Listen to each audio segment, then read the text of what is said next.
Okay. I think we're good. Let's see the volume. Hold on. Okay. Volume is good. Let me get over here. Shut this thing down.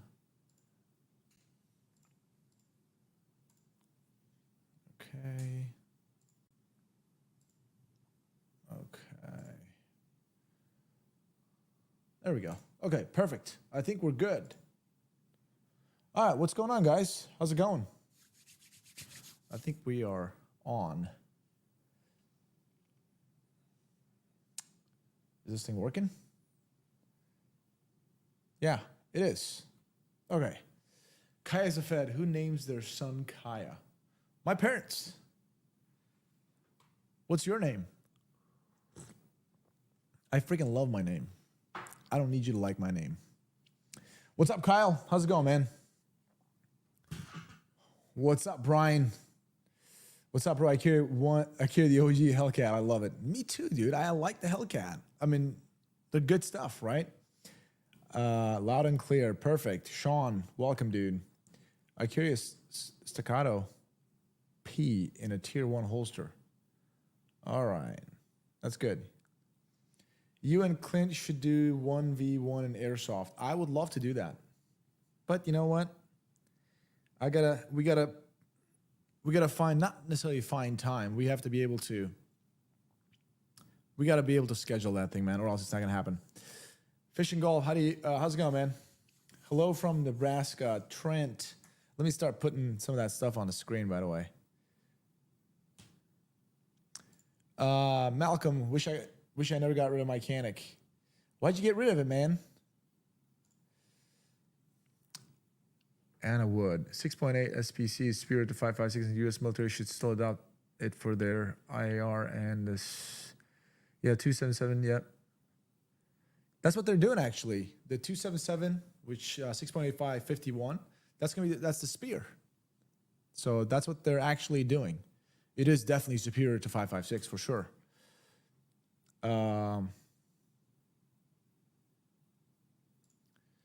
Corey, what do you think about Gavin nonsense and his 28th Amendment to the Constitution? It's BS, of course. I'm with you guys, man. Yeah. We actually, on our last stream, we looked into that. We read part of that proposal, the 28th, so-called 28th Amendment thing. I love how on that amendment they're talking about the proposal that it's still a pro-Second Amendment proposal. Like, how could it be pro-Second Amendment proposal when you're just getting rid of the ARs and all that? So, yeah, it's nonsense, dude. I agree, it's a media stunt. It's something, dude. Like, he's going to run for president. He wants to just appeal to that base, man. Okay. Daniel, how's it going, man? Hi from Republic of Texas, huh? Hey, Texas, be careful, man. Austin is going to...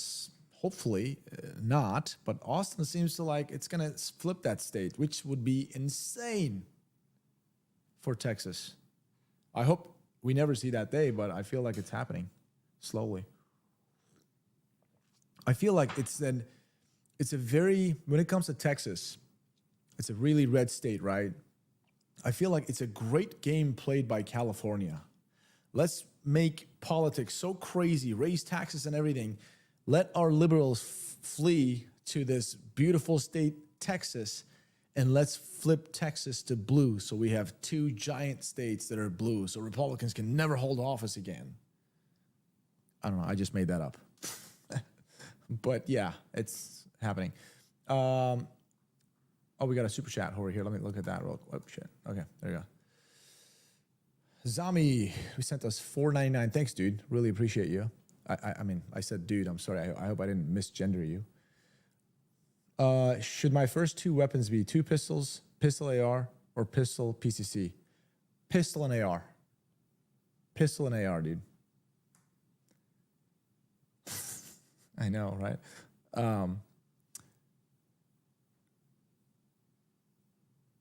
Okay. Jeffrey, my braces went on that Titanic sub. Mine too. My SBRs and my force reset triggers and my braces are all on that freaking submissible, man. Damn, can't believe it. But oh well, what are you gonna do? God bless their souls. All right, let's see what we got here. Melissa, how's it going, Melissa? Just got my Glock 17 first gun shooting later today. Oh, congratulations.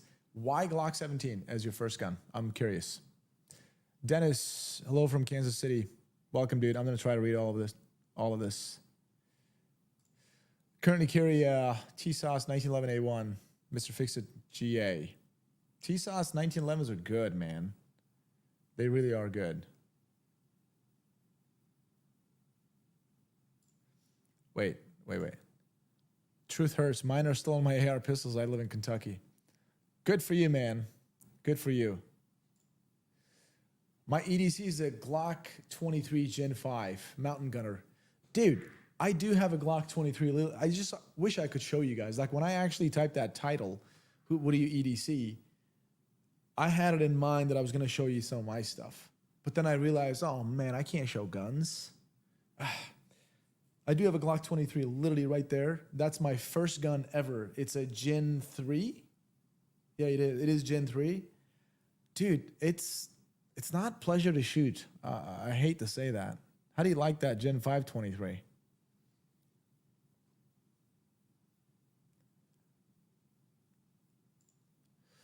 Jay, best California compliant pistols. Looking at a Glock 19 as my first firearm. You would not go wrong with that. So, absolutely.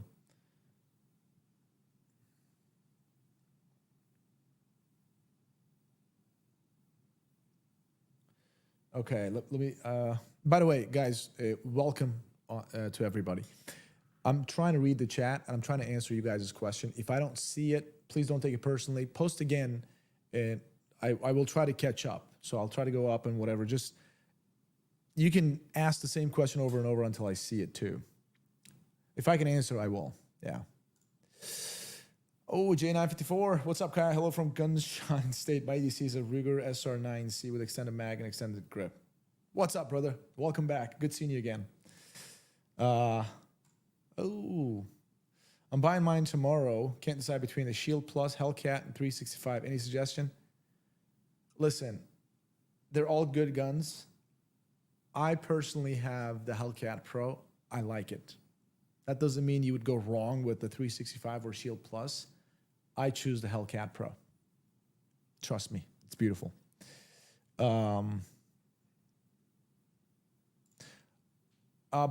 are your live streams going to be a weekly thing? Yeah, every Wednesdays, guys, I'm here. If I'm available, every Wednesdays, I'll be starting about 6 p.m. Eastern, take about 2 hours, maybe 3, depending on how I feel, but about 2 hours, I try to take it. What's up, Kaya? How's it going? Going good, man. It's better with you guys, that's for sure. I love talking to you guys. This live stream stuff is a lot better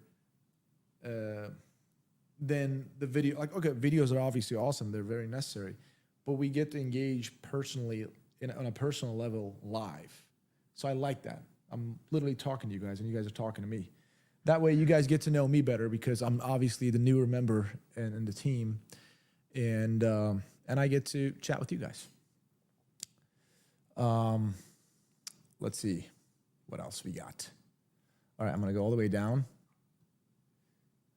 There you go. Jesse, what are your thoughts on the new Shadow System? Oh, Shadow Systems CR920P is a good gun, guys. I personally, I actually interviewed the Shadow Systems CEO, right, the president, and he told me all about it, and he kind of showed us a few things, and we got a few in the office as well. They're just good guns, man. They really are very well. You wouldn't go wrong with them. If you're considering it, go for it. Pepe, who came up with the new CF intro? I don't know. I think one of our editors did. So here's the deal. I think Ryan, some of the marketing guys asked, because we've got obviously me. So it used to be just Clint, right? And then Katie helped out. I guess Alec helped out, but those guys weren't really full time. behind the camera. So now I'm here. Obviously, Clint's here. And we got Sarah sometimes showing up. We get Matt involved more. So they're like, you know what? It's time for a new intro where it showcases all the faces. And it's pretty good. I like it.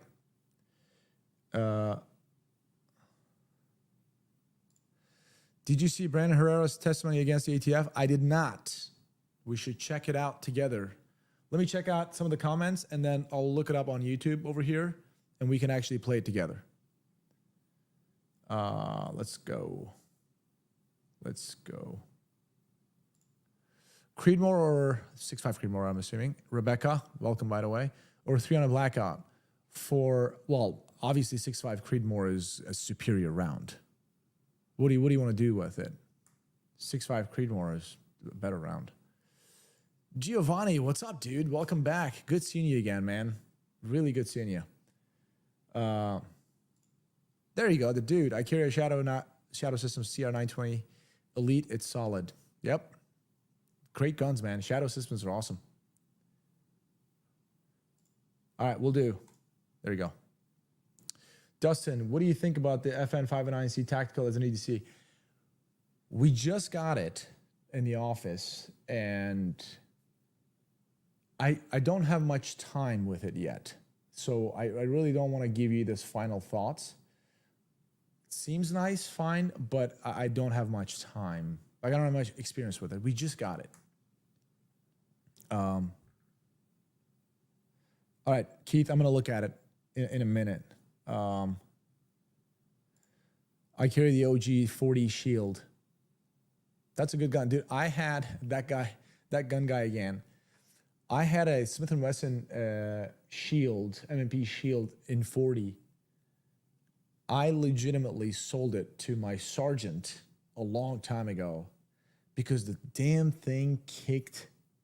It was a very snappy gun. What's your experience, that gun guy again? What's your experience? I thought it was way too snappy. I just got rid of it.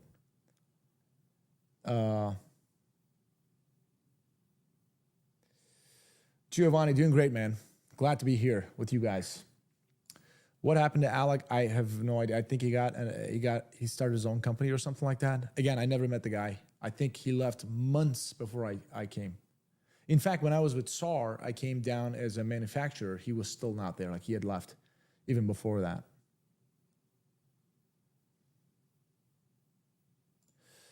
Matthew, your thoughts on EDCing a micro 9mm with a mini weapon light? Yeah, weapon mounted light is good, man. If you can get one of those small profile ones, it's good.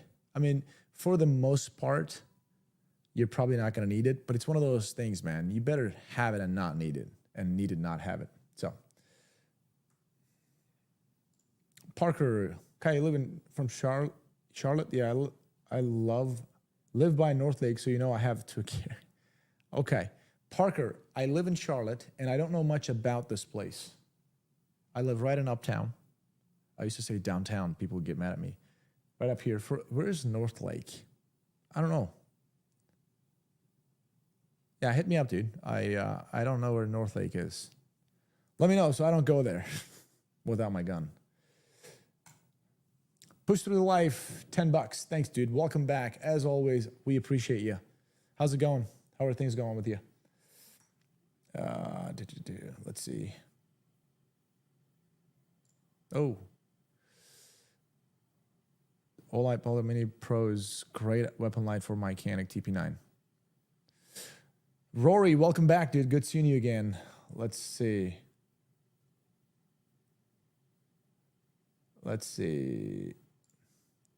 you go. J Labas 351. Hello from North Alabama. My EDC options are SIG P365 X Macro. X Macro is good, man. And a Glock 43X MOS, both with Holoson 507s and TLR 7S. So do you carry both? Like you alternate? Is that what you do? Let's see what else we got. Oh, Victor Maxwell. Hello from Alaska. How's it going? Never been there. I want to go there.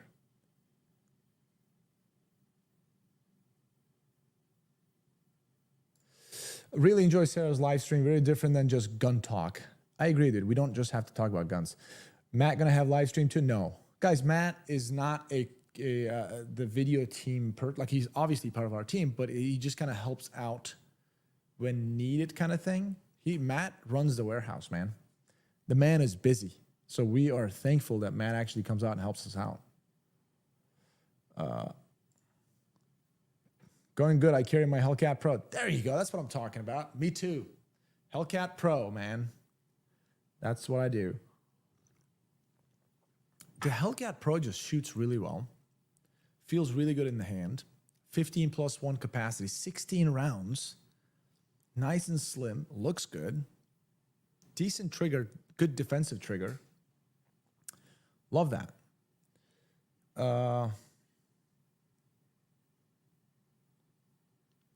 Okay. Zach, which should I get? P365, X carry, or X macro? Well, I think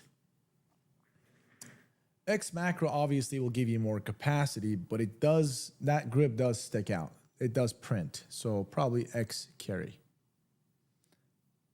All right. Anti-Lucker MD. Hellcat Pro, I thought Kai was carrying the Barrett MRAD.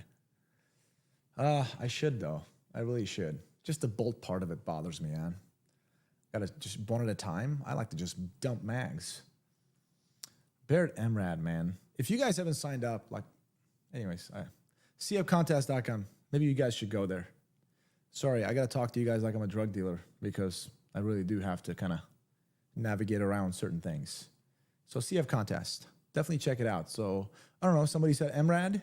Maybe there's a code word that says MRAD. That's MRAD too. I don't know. Wink, wink. Check it out.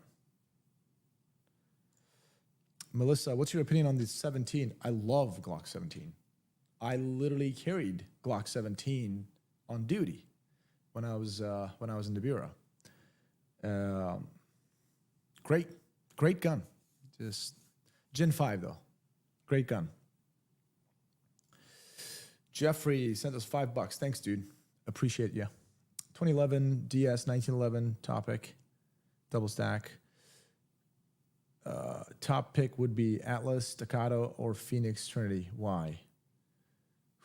Dude, I wish I could. Jeff, I wish I could give you a very detailed answer on that one. I don't have. Anybody who knows me, I'm more of a plastic gun guy than a metal gun guy. That doesn't mean metal guns are obviously bad or anything like that. It's just that I'm more used to the whole plastic guns.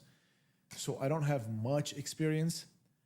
I did own a 1911 for a very long time. I competed with it with my other law enforcement agencies, nothing crazy.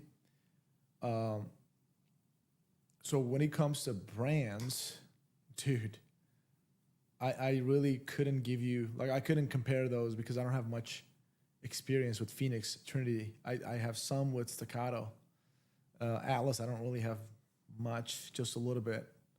So all I can say is Staccato, I mean, they're good, but I think they're a little expensive, man. That's what I think. Oh, wait a minute. J954, 556, my favorite caliber. Thanks, dude. Appreciate you. I think I speak for the entire comment section when I say I think we all want to hear you jam out some Cemetery Gates live on here, bro. Bro, way to call me out, man. Jeez. Way to call me out with a guitar. Okay, guys, so I got to tell you this. I have a guitar. Last time I grabbed the guitar in this live stream, I played worse than I played 5 years ago. I got a little nervous, man. I'm not a performer. I kind of hide in a corner by myself. Sometimes I get shy from my own self. But yeah, I'm not all that good.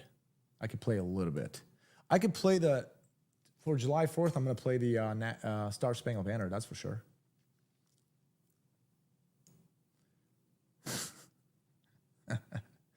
Okay. But yeah, thanks, J954. Way to put me on the spot like that. Gonna embarrass me in front of a bunch of people.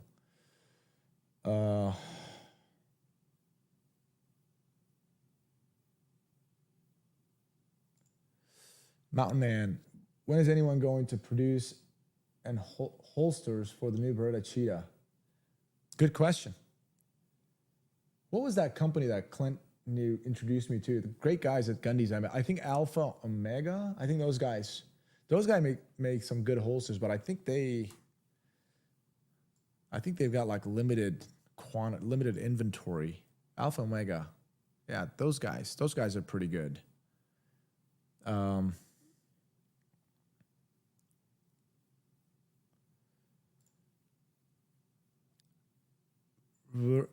Were you a former serviceman? Law enforcement, guys. I was not in the military, but I was in the law enforcement. Yeah. Oh, that's right. Yeah, T-Rex Arms, definitely. They got some good holsters too, for sure. T-Rex Arms, definitely.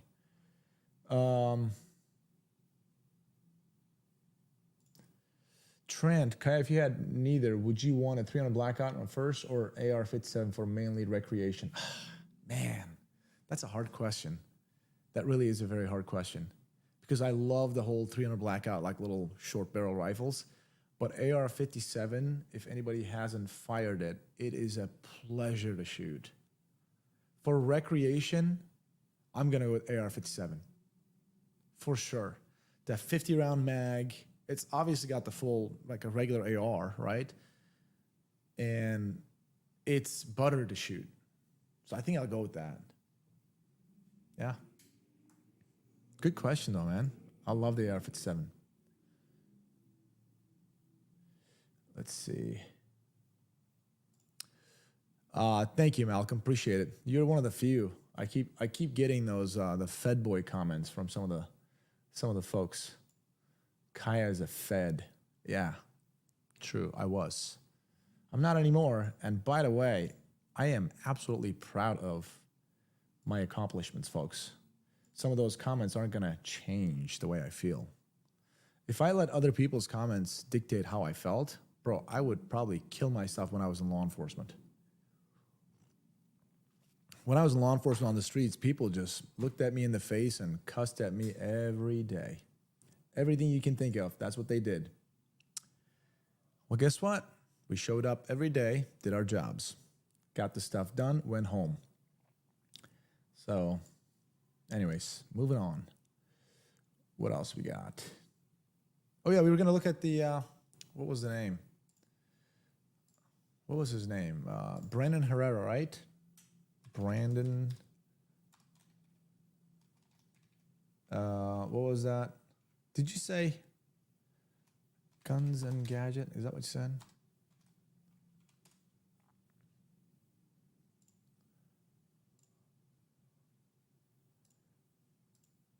Okay. How do I do this? Hold on. Power off. I'm going to present arms. No. Hold on. Let me get this. Okay. Window. It'll be this. But wait, can you guys, how do I,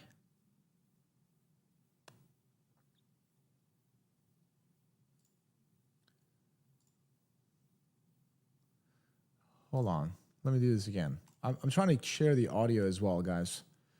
So share screen. Oh, there you go. Yeah, audio is here. Perfect. All right, good to go. Let's listen to this real quick. Brandon Herrera, I guess, testified in.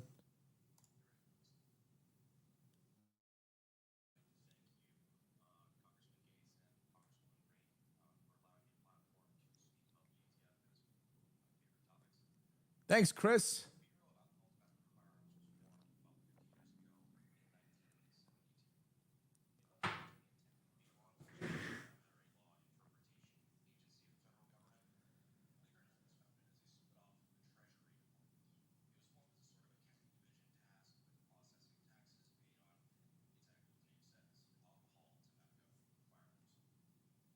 Wait. I'm glad you guys said. You guys can't hear. I'm sharing the audio. Hold on.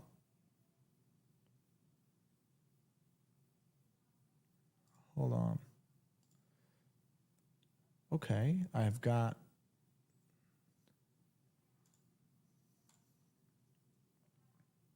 I wonder why. Let me go over here. Wait.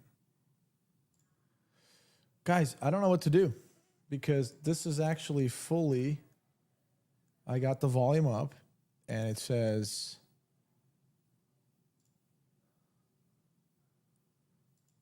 nope, that's not it. So share screen. Oh, there you go. Entire screen. I think this is it, guys. Let me try it again. How about right now? Let me know if you hear the audio. Mr. Herrera, you're recognized. First off, I'd like to thank you, Congressman Gates and Congresswoman Green, for allowing me a platform to speak about the ATF. It is one of my favorite topics. Nope. The Bureau of Alcohol, Tobacco, and Firearms was formed about 50 years ago in 1972. All right, can you guys hear the audio? Perfect. All right, let's listen to this now. Let's see it. It wasn't originally intended to be a law enforcement or, for that matter, a law interpretation agency of the federal government. Believe it or not, it was founded as a split off from the Treasury Department. It was formed as a sort of accounting division tasked with processing taxes paid on exactly what the name says, alcohol, tobacco, and firearms, particularly taxes for compliance with things like the 1968 Gun Control Act and eventually the National Firearms Act.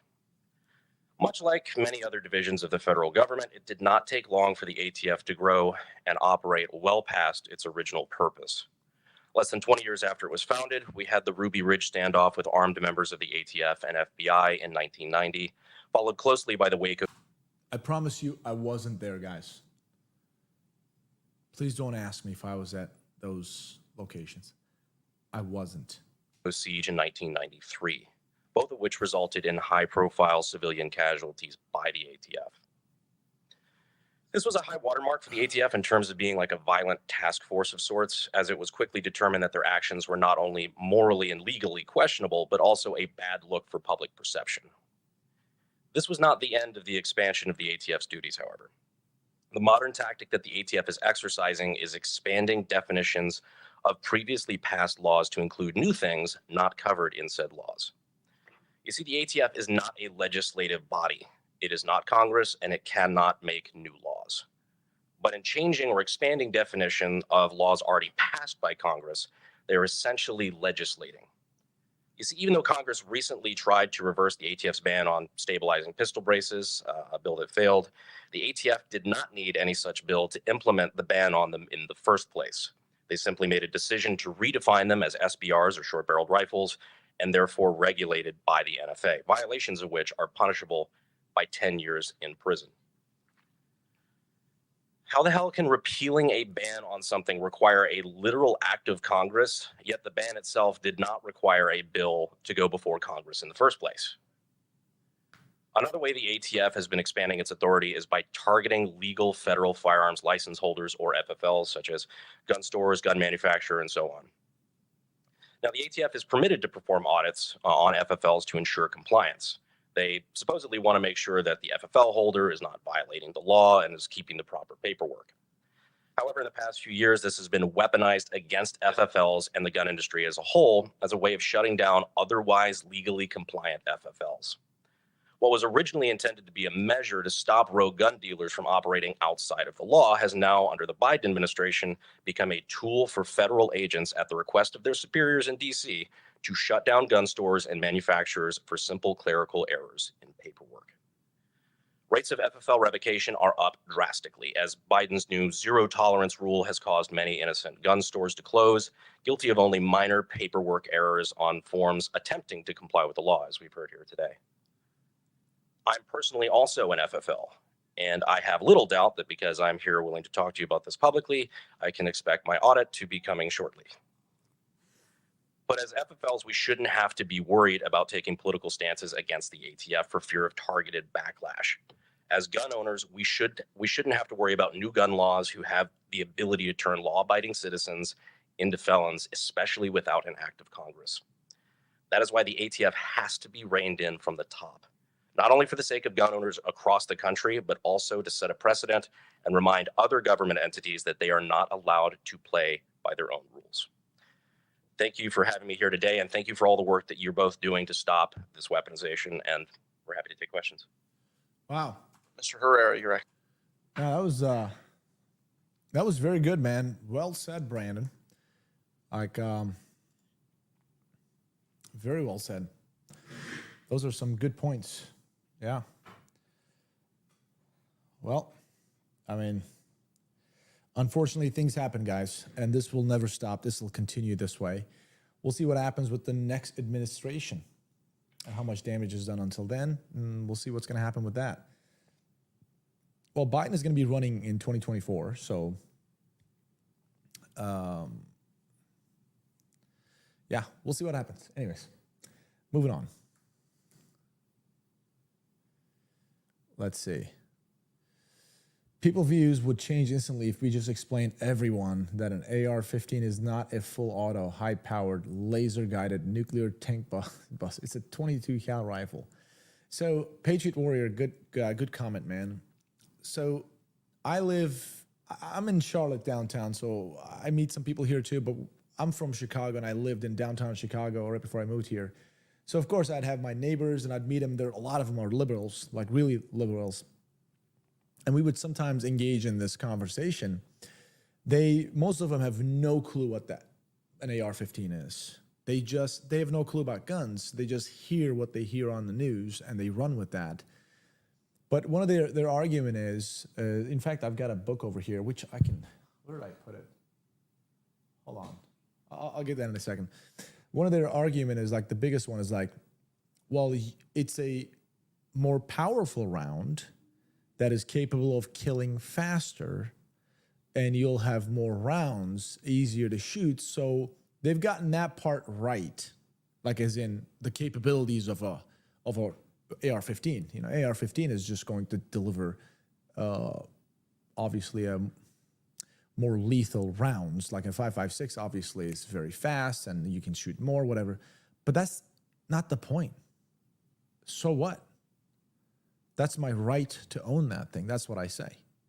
And when bad guys have an AR-15 or AKs or some other things, I'm supposed to defend myself with a good old 9mm? No. So I need that thing. It's not really about the whole weapon system. It's about the person that's behind it. That's our argument, right? They're just saying that guns kill people. We say, no, people with guns kill people. So they're trying to attack the gun itself in certain areas. To me, it doesn't matter an AR-15 is full auto or AR-15 is capable of firing more accurate, more rounds downrange, more lethal rounds downrange. So what? I've owned one. Exactly. I've owned one for 11 years. It's right there. It's never shot anybody. You know? It's never killed so many people. So it really isn't. Their argument is very flawed. But hold on, I got a book over here from GOA. Where did I put it? Yeah. Guys, if you haven't read this book, it's called Firing Back. I got it from we went to a GOA event. Eric Pratt from Gun Owners of America. Get this book, guys. This is the one, How to Counter Anti-Gun Propaganda and Became a Better 2A Activist. Right here, guys. Read this book. I highly recommend every single gun owners, gun-loving people, Second Amendment people to read this book. This is going to give you some really, really good information. So when you do get engaged in any kind of a debate with anybody else, anybody who's giving you some of these points, this will give you a lot of good ammunition to fire back. Literally, it says, firing back. And CMZ, show us your EDC right now. I can't. YouTube won't allow me to show a gun, guys. If I show a gun right now here on live stream, it'll take the live stream down. They will literally shut us down. There we go. I'm the chest. GOA was at GunCon this last weekend. Pratt was there signing copies for anyone who became a member at that event. That's awesome. Yeah, I got to spend a couple of days with Pratt, and great guy. Well, the whole GOA guys are great, man. They really are very good people. We had a good time with him. He personally gave me this book, and he wrote in here, You can't see it. There you go. Maybe a little bit. No, there you go. Shall not be infringed. That's what he wrote. Good guy, man. Good stuff. He's super smart. He knows what he's talking about. So, yeah, YouTube unfortunately won't allow us to show a gun here, man. Oh, yeah. There you go. There you go. I forget. There's new people coming in here all the time. Tyler Rogers, can you at least tell us what you're carrying at the moment? We're all curious. Absolutely, guys. Hellcat Pro. I've got 2 Hellcat Pros, one with a threaded barrel black and one is FDE non-threaded barrel. I've got a Swamp Fox red dot optic on it.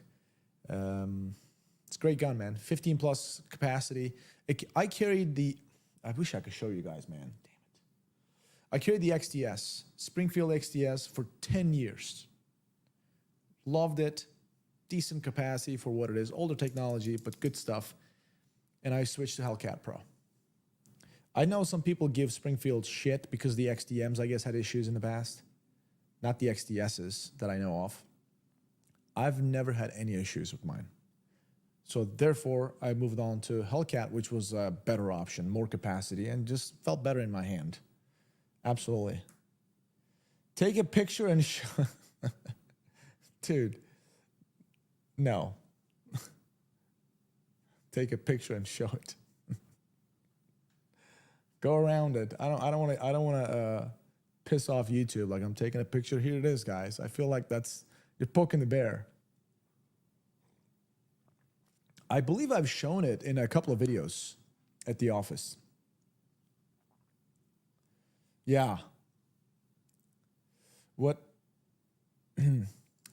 holster do you carry for concealed carry, Brandon? I carry a just good old leather.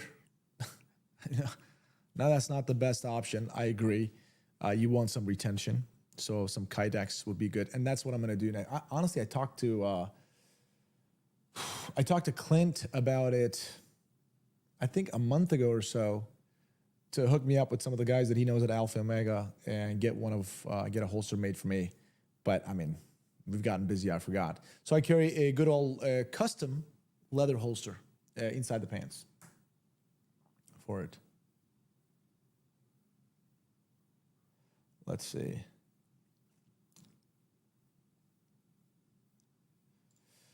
Did you guys hear about the great news about Florida? No. What happened? I love Springfield Arms XD line. I have an XDM in 10 millimeter. We did the 9 millimeter versus 10 millimeter video, and also top 5 10 millimeter guns at Classic. The XDM, the FDE 10 millimeter XDM, that's my personal gun. My Hellcat does not have a flashlight yet, but I do have a TLR7 Mini.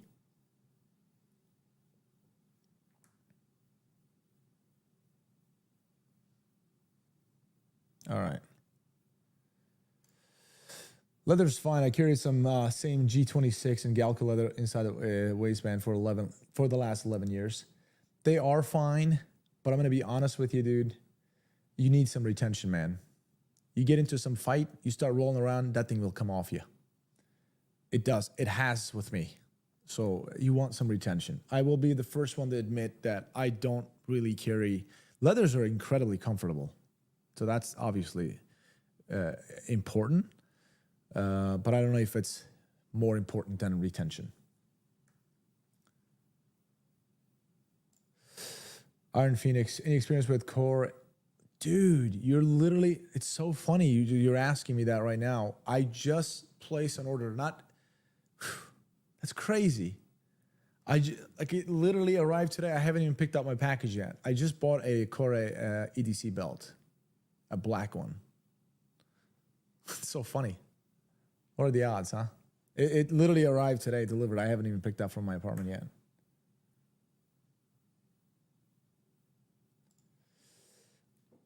Yeah. Yeah, retention. Retention is very important, guys. Yeah, Core belts are great. A buddy of mine recommended, so I went and ordered it. I got one.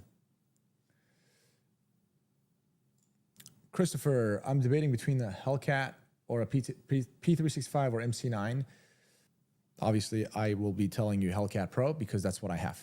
Like, I can't just tell you anything else when not that there's anything wrong with P365 or MC9. They're great. But if you're asking me, if you're asking Kaya, I'm going to tell you Hellcat Pro all day long because that's what I carry.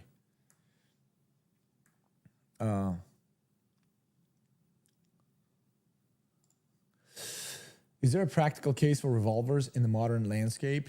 I am not a revolver person. I wouldn't say I am experienced with revolvers. I'm a semi-auto guy, but revolvers, they've got their, dude, think about this old revolver thing. Some of the gangmasters use them. They don't leave any shell casings behind. They don't leave evidence behind. The projectile is just gone. And obviously the revolvers, you can have contact shots. Just put them against them and just press on the trigger. Good to go. They've got that single action, double action thing. And you're not going to worry about getting jammed. Jams on that thing. It'll fire every time. But just not for me, man. Not that I have any experience with them. Paul, what if state may say you're 10 round and I want a Hellcat Pro to carry? Well, I think there should be restricted magazines available. They should be sending you 10 round mags for the Hellcat Pro. Keith, price for the Hellcat Pro at CF? I have no idea. You'd have to check it yourself. Yeah. You've been looking more jackly. Thanks, dude. What kind of training are you into? Well, I work out twice a day, guys. I eat very clean for the most part. Very clean. I wake up in the morning, I do my cardio right off the gate, like between 5 and 6 in the morning I wake up, get my cardio in, and then I'll drink my coffee, relax a little bit, get some breakfast. My food never changes. I eat the same thing all the time. I'm boring, dude. And then a couple hours after that, I'll go hit the weights. I'll work out 7 days a week. I just do. It gets the job done, man. Really good. So eating clean and working out every day, man. That's very important. And of course, you got to eat the right stuff, like high protein, kind of keep your carbs at a mild level and keep your fats a little bit lower. That's what I do.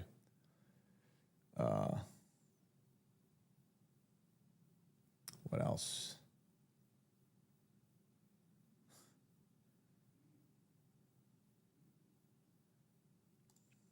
Is fed a slur?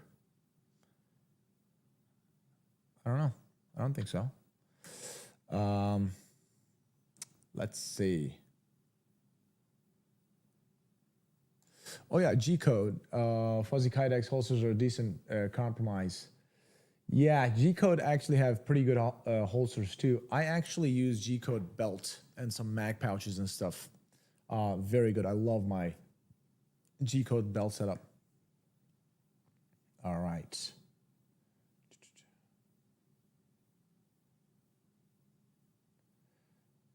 Let's see what else we got. I'm trying to look at some of the questions up top. What else? What else? Man.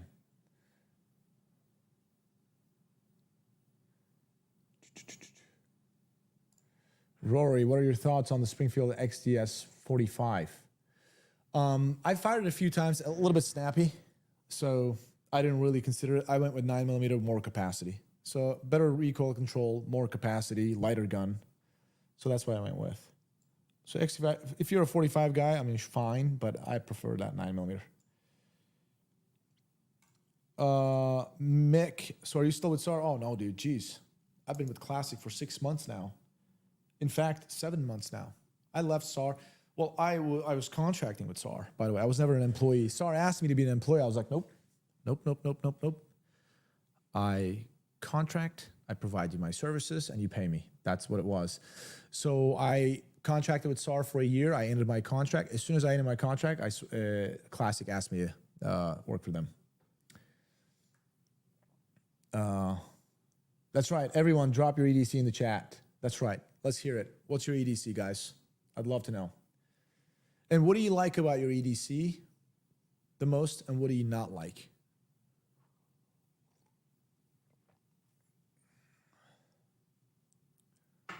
All right.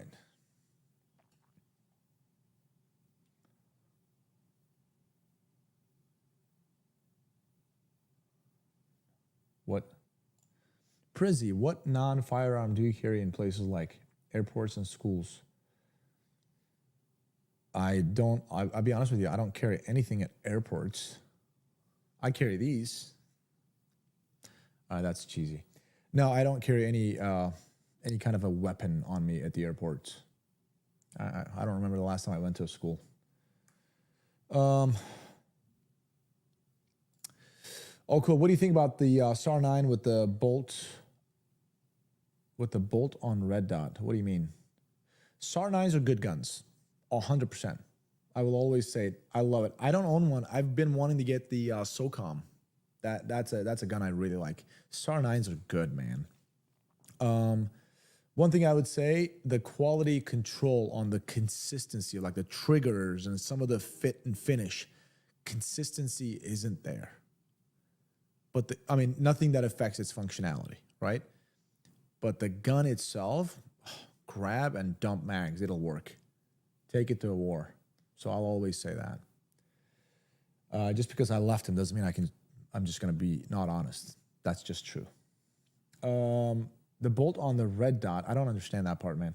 If you can elaborate on that.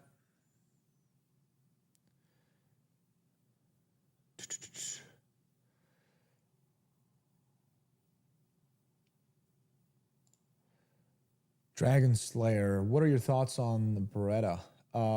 Like Beretta as a company, they're good. But do you have anything specific?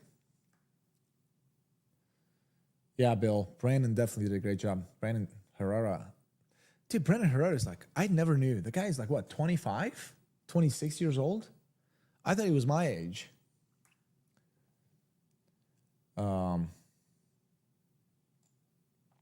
The chest. My EDC is Taurus G3C with the stainless slide. It's cheap and reliable. But it was optics ready. Wish it was optics ready. Taurus is good, man. Taurus seems like they make some good guns too for the price. Fog Battleship. Kai, how's it going? Did you get your PTR 91 yet? No, I have it in the I have it in the video room. I have not officially gotten it. Like, I've got multiple guns that are personally mine. They are at the office. They're in the video room. I use it in videos and whatever. So PTR 91 is one of them. It's in the video room. So nothing is here. I mean, I got my old patrol AR right there, Smith & Wesson M&P 15. I patrolled with that for 10 years. And some other guns here that I don't take it to the office. But my some of my guns, my ARs, are at the office. So PTR 91 is one of them. But welcome. Good seeing you again, man. Good seeing you.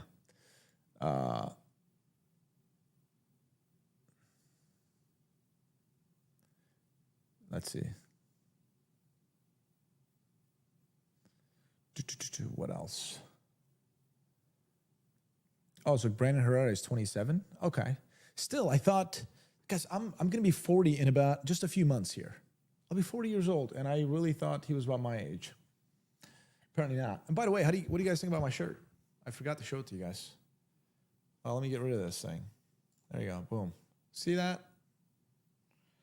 Got a little cowboy cat on a shark that is puking some rainbow. And it's extra small. Love this thing. I've gone out with this thing, dude. I don't care.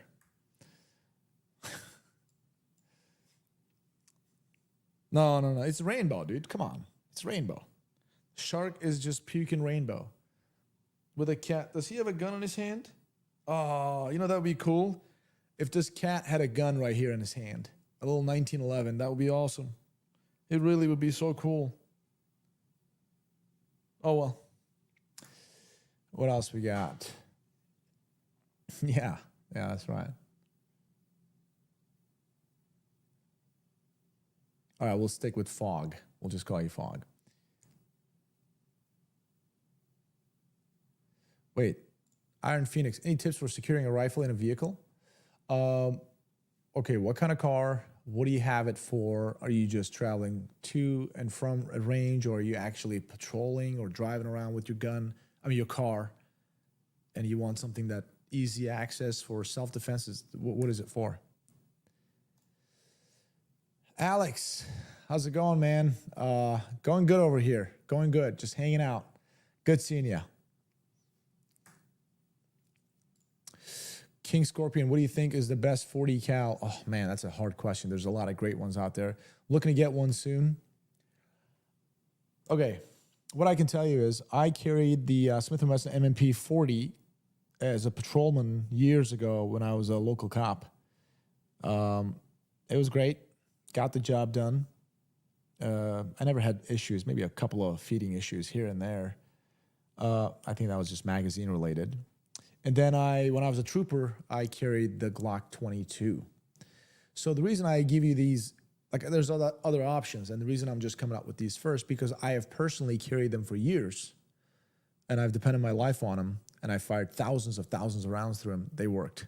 So with that being said, Glock 22 or Smith & Wesson M&P 40. Those two that I have carried for years, they've proven themselves to me, so therefore I'm recommending you those. Defend Your Second. Hi, Kaya, Ohio here. How's it going, man? It's a cute dog. Is that your dog?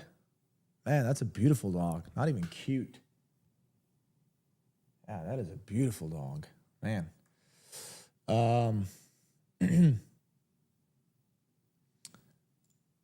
Didn't Clint do a video on what? The 40 caliber?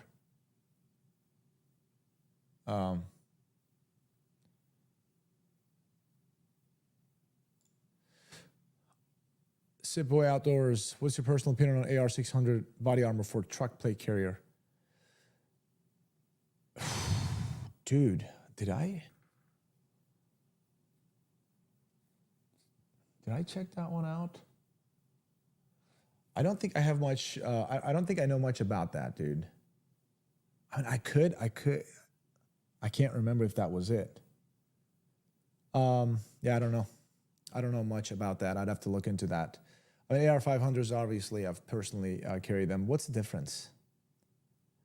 I'm sorry, man. I don't know. Did I play with that thing at the show? I can't remember. Yeah, what's the difference? I do have, on my plate carriers, guys, I have 3 plate carriers. All 3 of them have guard dog body armors, level 4s. So I love those. And they're very, like, they're priced very, very good. Wait. J90 954 223, back to my caliber. Don't pick on the rainbow shirt. Dio was in rainbow, they rock. That's right. Holy Diver, dude. Love playing that. But I can't on live stream. Oh, steel body armor. Okay, I see what you're saying. Okay, well, dude, I think they're too heavy, man. Yeah, I think they're too heavy. What do you use it for? Just in a truck, plate carrier, just throw that on for if shit hits the fan? Is that what it is?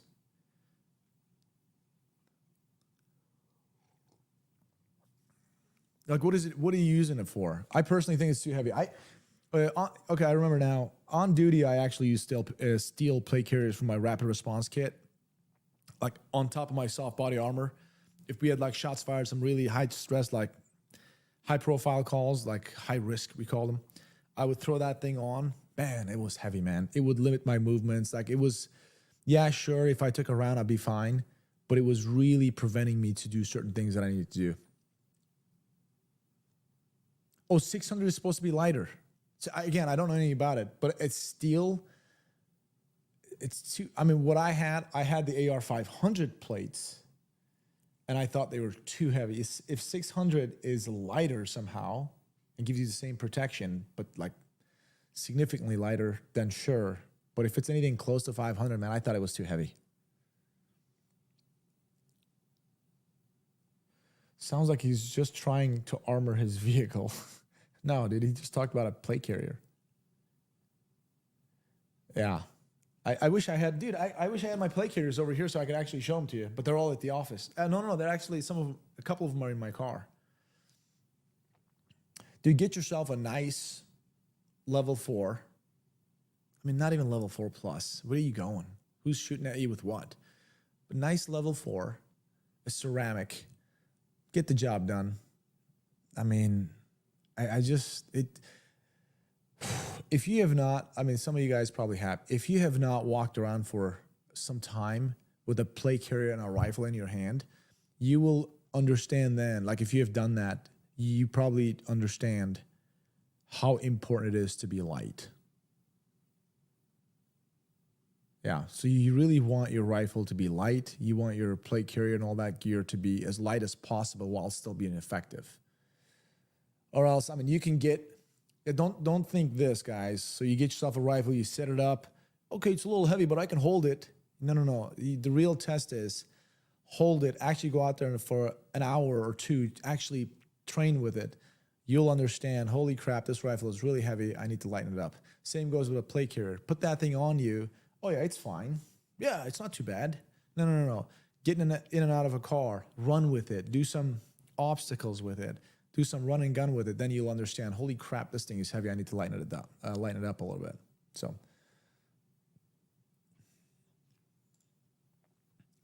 Whipple Coyote, unless you're carrying a U.S. Arms Corps rifle. That's right. It is light and nice. Are we playing Call of Duty or what? Josh. And I still haven't written your GT500, by the way. Pretty soon, I'm just going to reject you.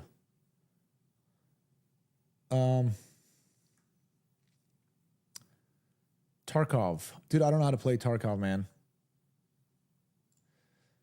Thoughts on a soft level 3 backpack for a child? Phenomenal. It's way better than nothing. Obviously, you don't want to put a level 4 on a child. Kid is not going to be able to walk. But I'm here to carry you. BS. Okay. We'll play soon then. I would say, yeah, dude, those soft body armors for like a backpack all day long, man. Yeah. You're not, well, you guys will see. We'll play some Call of Duty in a minute and we'll see who carries who. Giovanni, I need to get in shape more. Dude, I'm telling you, yesterday, so here's the deal. We did the Baird MRAD video, LARPing, right? You guys love the LARPing thing. Some people are like, oh, it's cringe. Dude, it's fun. It's fun. It's fun to do those LARPing intros, right? And it's something that I've done in real life too. It's not like I've never done it and holy crap, now I'm doing it for the first time in front of the cameras. I've done it in real life too. It really is fun when nobody's shooting at you and you're just kind of like shooting at the berm. You know, you don't have to even aim. It's fun and it's cool, right? But yesterday, our next giveaway, I'm not going to tell you what it is. You guys are going to see it very soon. Next week, it's going to come up. Our next giveaway, well, okay, I don't want to. Damn, we're on YouTube, man. Damn, I keep forgetting. How do I word this?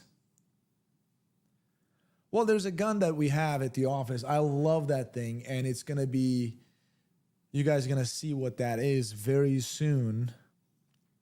You're going to love it. It's decked out perfectly. I put it together a little bit. Shoots amazing.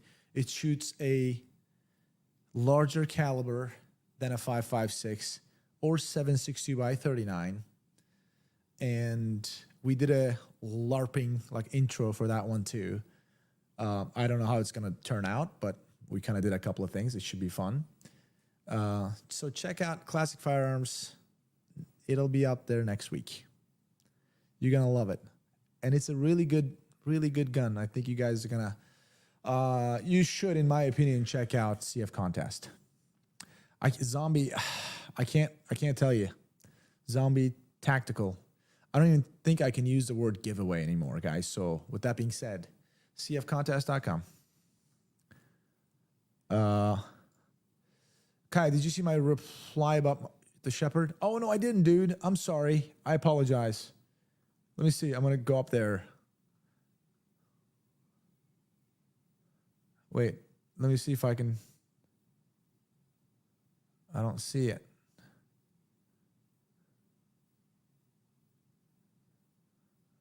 Whipple Coyote, you're not going to carry me. But okay, we'll play, and we'll let people decide. Dolier, hey Kai, what do you think about Canada Company? They're great. Let's see. Oh, there you go. I found it. The absolute best dog I've ever seen. Had amazing. Dude, I can't fucking read today. Jesus. Had amazing experience for me and my family. Is that the only thing you wrote? For noticing her beautiful look. Oh, there you go. I found it. Yeah, long story on my dog. We had her imported from Czech Republic and trained to level 3 personal protection. Sika? Yeah, Sika was a beautiful girl, and we just, oh my God, dude. I'm sorry. You guys just had to put her down. Man, I'm so sorry. Because dogs are family, man. Wow. I wish I didn't ask. Sorry, man. Okay. What was I going to do? But yeah, beautiful dog. Had a great life. 12 years. Pretty good. Giovanni, always loved the giveaways. Been entering forever, but I know the day will come, even though I'm in Illinois. Don't worry, Giovanni. I'll collect it for you here in North Carolina. I'll let you shoot it whenever you want to. Okay. On the chest, I kind of love that MRAD would fit nicely with my PTR 91 as my heavy hitter guns. MRAD is amazing. It really is a very nice gun, very accurate.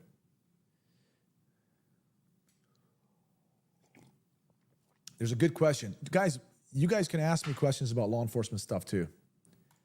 I would consider myself obviously a law enforcement expert, because that's pretty much what I did with my life. All right, question. Did you feel underarmed with only a sidearm when being a police officer with your rifle in the back of the car versus when you walking up to suspects' vehicles or crime scenes? Great question. Oh, yeah, you do. You sure do. It came to a point. So I'll tell you guys a little story. I went to a scene and the dude start firing with a rifle, right? And here, me and other cops, we literally had just our little good old Smith & Wesson M&P40s. That's it, a soft body armor looking all sharp though. Soft body armor and a little 40 caliber. The dude is about 40, 50 yards out with he had some type of an LPVO on it with an AR. Pew, pew, pew. Well, guess what? That's when I was like, oh my God, this soft body armor will do nothing to those rounds. It'll just go right through me. And I can't even freaking see the guy, even if I do, he's so far away. And I got a little pistol in my hand. So with that being said, I immediately created my own dime. I started a rapid response kit, right? I got my med kit ready. I've got a full-blown plate carrier set up. Got my tourniquet on there, AR mags, all the good stuff. AR 500 steel plates, good to go. And I made sure that it was something so easily deployed. Like if I get a call, put that over, I can still use my radio and all that. And the rifle over here that I can't show you, I put that together. I went and bought my own Smith & Wesson MP15 AR-15 rifle. We had our patrol rifles too, but we had to check him in and check him out at the beginning of every shift and at the end of every shift. And sometimes those zeros could be affected because you don't know who's using it, all that stuff. I wanted my own rifle, got it qualified with it, and I would keep it in the trunk with my plate carrier. If something happened, anything, they call like, oh, shots fired. I put that thing up on my rifle. I would deploy that rifle to every scene. And I worked in the ghetto too. I worked in the west side of Rockford, Illinois. It was nothing but projects and abandoned homes and gangbangers. So I would just grab my rifle and I would just go everywhere with my rifle, man. And with my rifle and my plate carrier, I felt much more secure. But just walking up to those homes with just a pistol and just soft body armor, not an easy thing to do, man. So law enforcement guys all the time, they're doing it. It's not an easy thing. You just kind of walk in there. You're nervous. By the way, any cop tells you, "Oh, I'm not nervous," they're lying to you. You know how many times I'd be walking up to a home like, "Oh, we got a domestic." You hear people screaming or shots fired. You're kind of walking in the dark. Somebody just bailed out of a car after shooting up a place. You're freaking scared. The difference is you're still going after those guys. You're still walking towards it. So, yeah, felt pretty underarmed, but you just got to keep doing it. So I did something about it, though. Some cops, they didn't. They didn't keep themselves in shape. They just kept a little gun next to them. Heck, some of them wouldn't even wear their body armor. We call that complacency, and everybody knows complacency kills.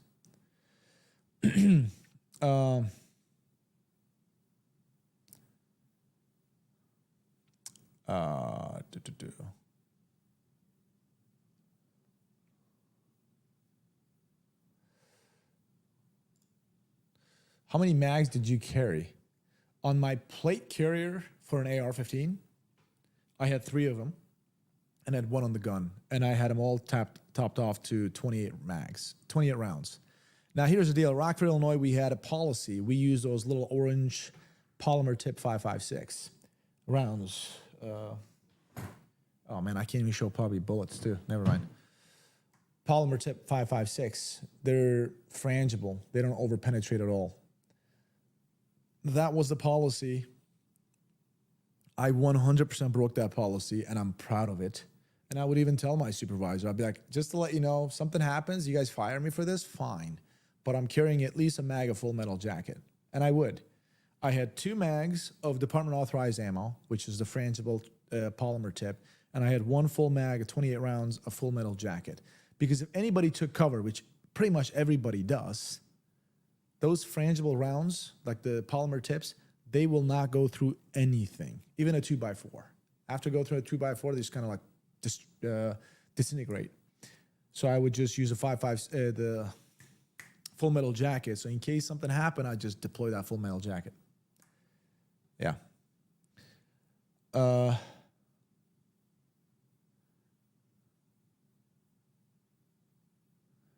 What?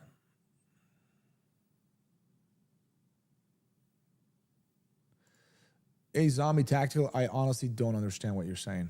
I'm sorry, man. Have you ever been shots? And question number 2, would they let you carry a heavier caliber? I have no idea what you're saying, man. Tim Liggins, why Hellcat Pro over 365 XL or X Macro? Very easy for me. Again, I say 365 XL or X Macro, they're good guns. I'm not really a big fan of SIG's trigger. That's because I've used Glocks all these years and I got so used to that feeling. I mean, I've got, I don't know how many thousands, tens of thousands of rounds with that kind of trigger. So Hellcat Pro is kind of similar to that, but my main reason is I carried a XTS, Springfield XTS for 10, 11 years. So I'm very used to that platform. Therefore, and I grabbed the Hellcat Pro at the NRA show, and I played with it. It felt great in my hand. It felt better than the X Macro, and I really liked the way the trigger felt and everything. Just nice, awesome. The only thing I didn't like about the Hellcat Pro, the U sight, the rear sight, but I just threw a red dot on it, so that's why.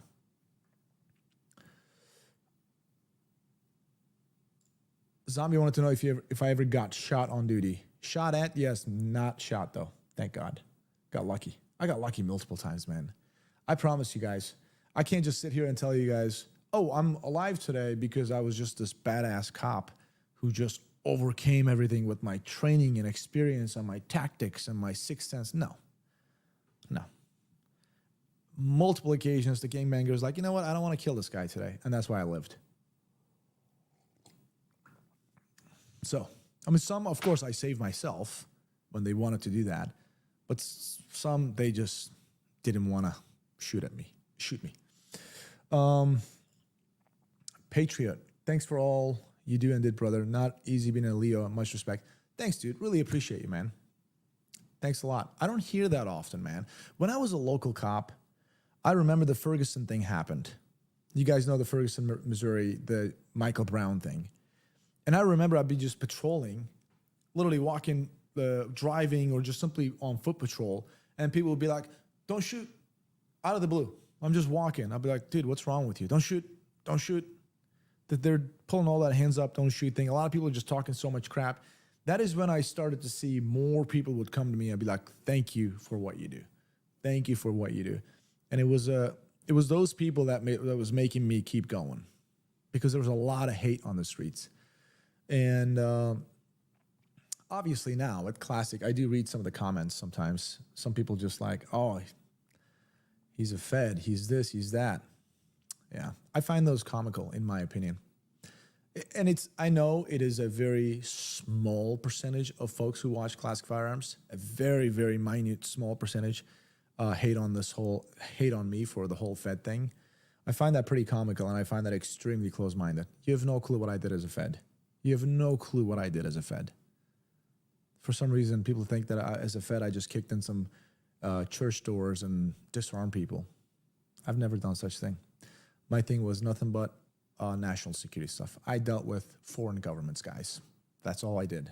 So, hands up, don't shoot was indeed a lie. It was proven, and it was proven by Obama's Attorney General, Eric Garner.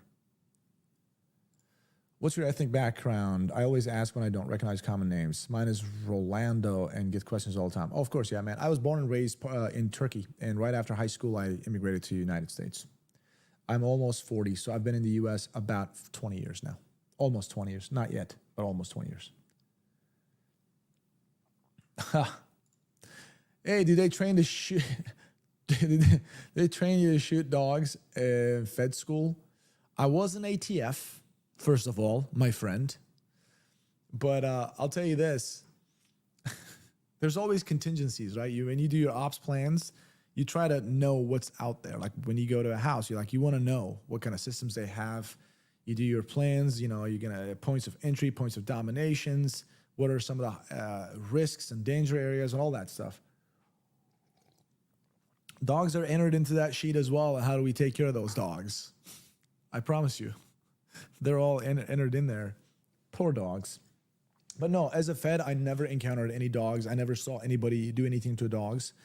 I think one time it was a fire extinguisher. One of the agents just like sprayed the dog with a fire extinguisher, and the dog just ran away. That was it.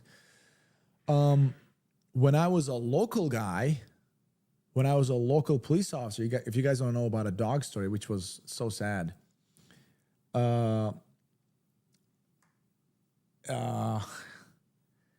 Me and my partner went to a domestic. Okay, this husband and wife are fighting, and the wife was just crazy. Holy crap, she was really mad, but she called us. We went out there, so of course, my partner is talking to the husband, and I'm talking to the lady. We kind of separated them a little bit, but they could still hear each other, right? And the guy's like, well, she's crazy. I want her out of my house, whatever, all that stuff. And we were right at the base of a stairs, like one flight of stairs. She suddenly took off running upstairs, and I got scared. I was like, oh, holy crap, she's going to grab a gun.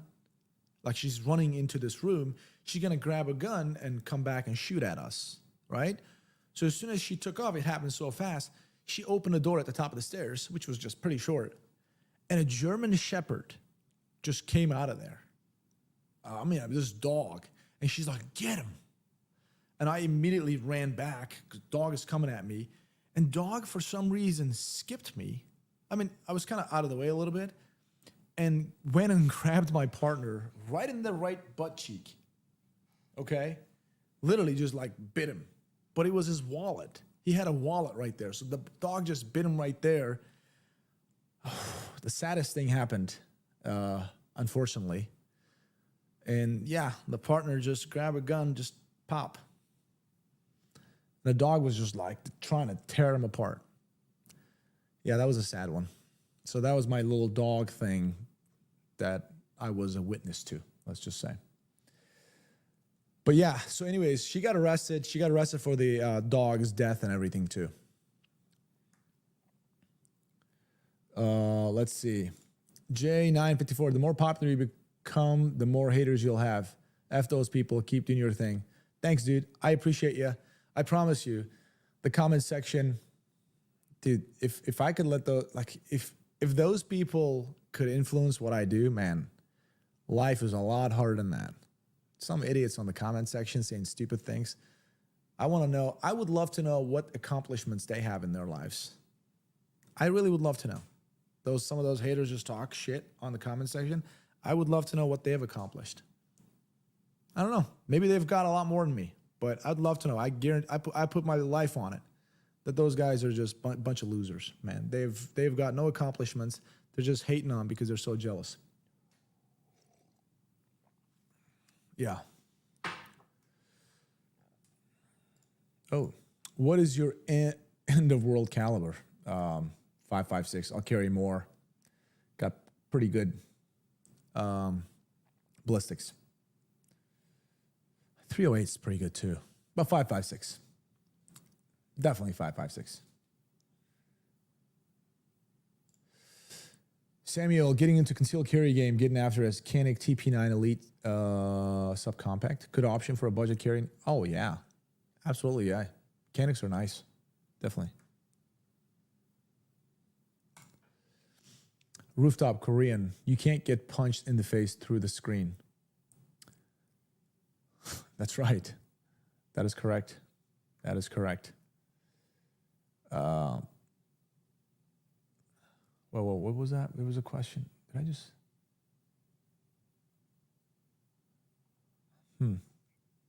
Keyboard warriors. That's correct.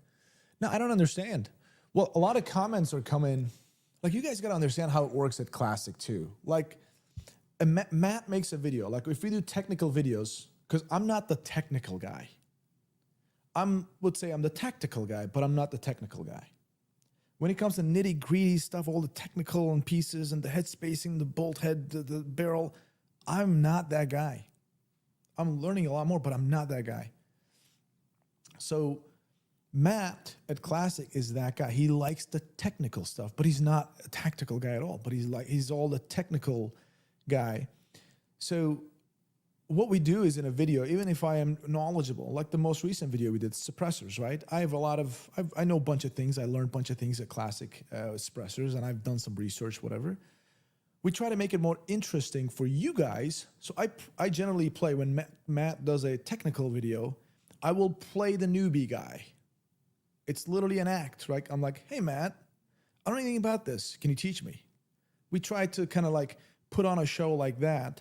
So a lot of people who don't know, who are in that boat, they have no clue about that stuff.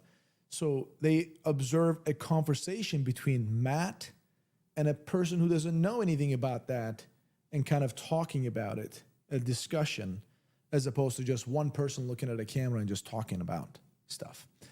So we try to do that, and some people just like, oh, just talk a couple of, they say a couple of things. A lot of times it's an act. Like we'll do a video, there'll be nothing but 6-hour pistols, which I did on an EDC video. And they're like, okay, you guys are doing this video for 6 hours.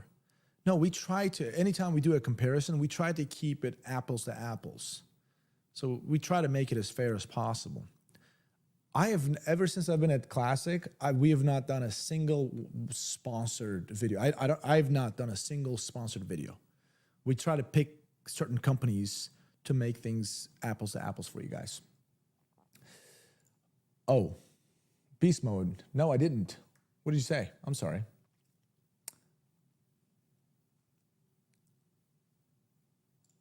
Fog. PTR is making a clone for, oh wow, HKG41? I haven't seen it. I would love to see that. I bet you they're going to do a great job. Yeah, we were just talking about that one car fast. No, I've not. Let me see. Hold on one sec, dude. Hold on. PTR. I want to see it now. G41 clone. There we go. I'm going to share the screen. Hold on. Present, share screen, entire screen. Boom. Let me shut this thing. There you go. Okay.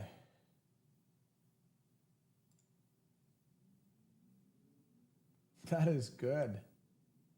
I like that, dude. That is good. Adjustable stock too. Nice clone. Look at that. That's pretty dope, man. That's pretty dope. I like it.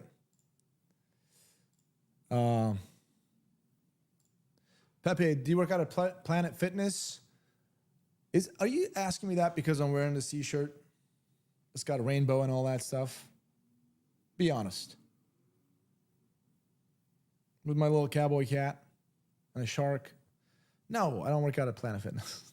I honestly would. There's one literally like 2 blocks away from me. Dude, they don't even have real weights in there. Like, I couldn't get a workout in there. So I work out at LA Fitness. JC6683. Kaya, as a federal agent before, do agents really do diligent during the background check the people who is purchasing the firearms, getting carry permit from the government? Guys, I was not ATF. I was in the bureau. We didn't really mess with that stuff. When it comes to a background check, if we did a background check on you, for whether for employment or other reasons, we looked into everything, but not like it's not the gun stuff. We looked at the criminal stuff, obviously, but okay, you know, what's your serial? How many guns do you have? Your serial numbers? Where'd you get it? None of that stuff. Just no. I never dealt with that as a federal. Like none of the guys I know. No, that wasn't our thing. Guys, again, I can only say this much of it. I can't talk about anything further because obviously the stuff I did all classified. I was an FBI agent who did counterintelligence. I was assigned to counterintelligence squad, national security stuff. And I promise you, if you guys knew the stuff I did, you guys would be like, hell yeah, brother. It was very patriotic, good stuff for the United States government, like United States country, not the government, the country itself. Some bad foreign actors trying to do bad things to us, and we would combat those. All right, that's as much as I can say. Bro, I work out at Planet Fitness. It's yoga pants and booty shorts. Heaven. Do you know what, dude? There's YMCA over here. They call it a Dowd. I've never seen more beautiful women in my life at once and more fit.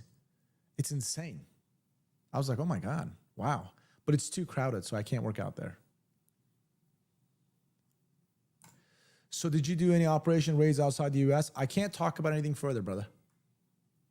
That's it.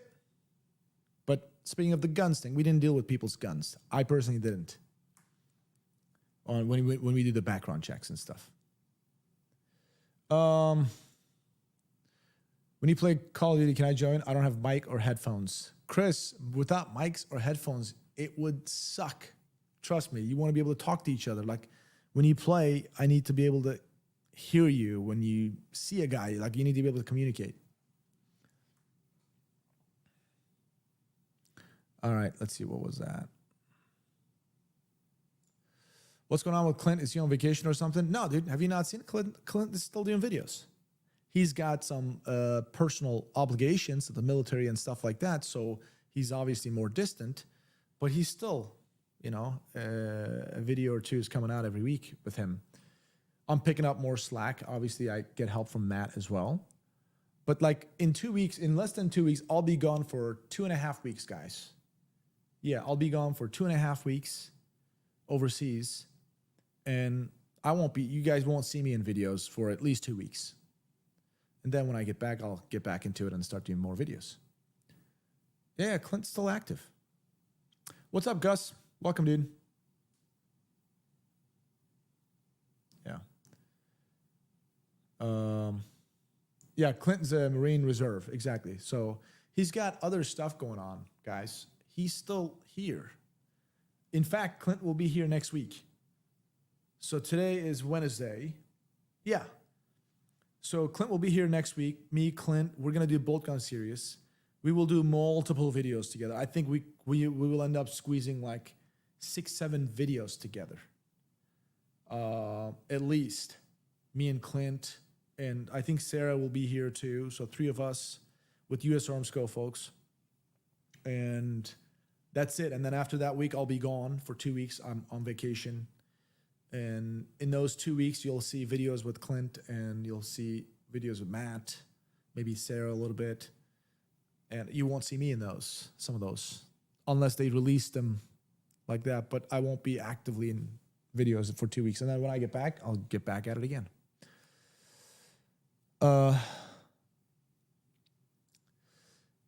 Kai, you got to do a weekend Call of Duty stream. I'd definitely join in the chaos.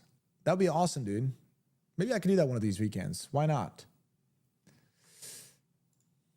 Matt never gets a vacation. Do you know why Matt never gets a vacation? Guys, Whipple Coyote's Josh. We work with him. He works with us. We work together. The reason Matt never gets a vacation because Josh doesn't do his job. So Matt also has to do Josh's job. So therefore, the man can never get a freaking vacation because Josh likes to ride his GT500 and also play Call of Duty and talk shit on live streams. That's what Josh does for a living.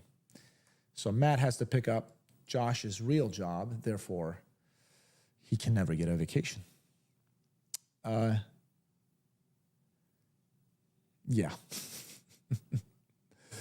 Let's see.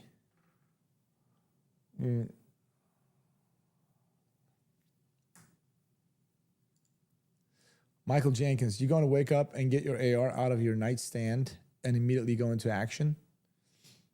What happened? I would, 100%. I'm good with my AR moving through rooms. Yeah. I would, bro, all day long. Let's see. Yeah, he got roasted.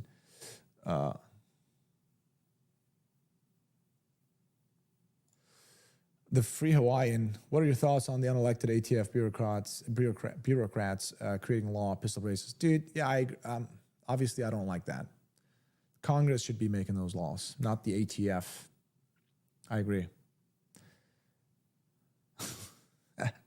I would say shots fired, but that's a pun. That's true.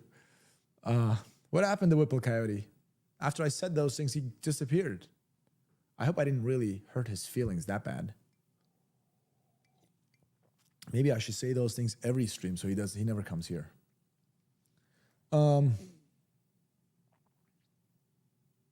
Wait.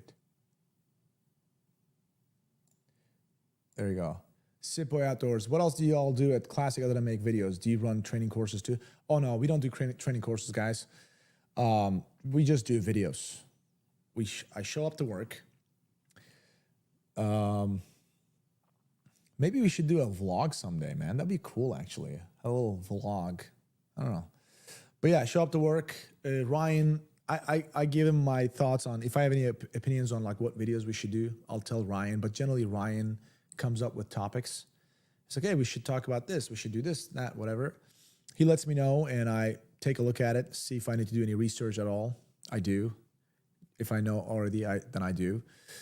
And get in front of the camera, and Ryan is like 3-2, and then I start talking.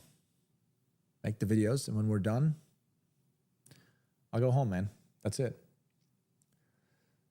Yeah, I think a vlog, maybe we'll do a vlog one day, just like showing up to work, kind of how things, what happens in the background, how I hang out there, whatever, and then doing a video and stuff like that at the range. Yeah, maybe that's a good idea, guys. I'll tell Ryan that. Maybe we can do one vlog video. Hector, what's up, dude? Welcome, man. Good seeing ya. Wait. Hey, I have to buy guns so people can buy guns. What? Really? Are you trying to justify? Like you're trying to tell us that you work? Okay. What's up, Mason? Good seeing you again.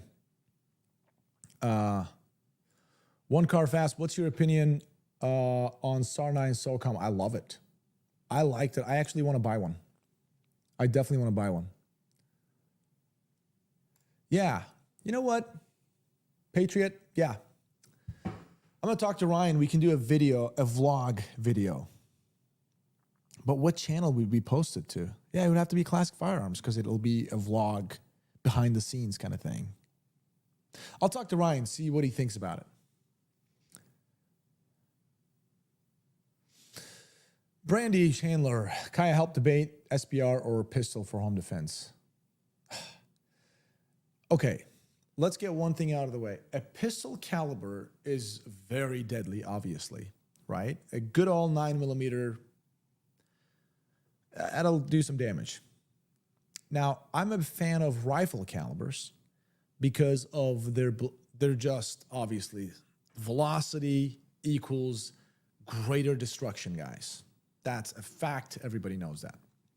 A little 22 caliber 5.56 traveling 2,800 feet per second compared to 11 or 1,200 feet per second 9mm.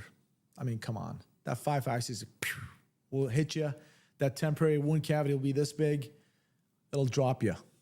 It'll hurt you. So I'm a big fan of that. So I understand the 5.56 is going to be louder. It's going to be more concussive. Obviously, you can have a longer barrel. I get it.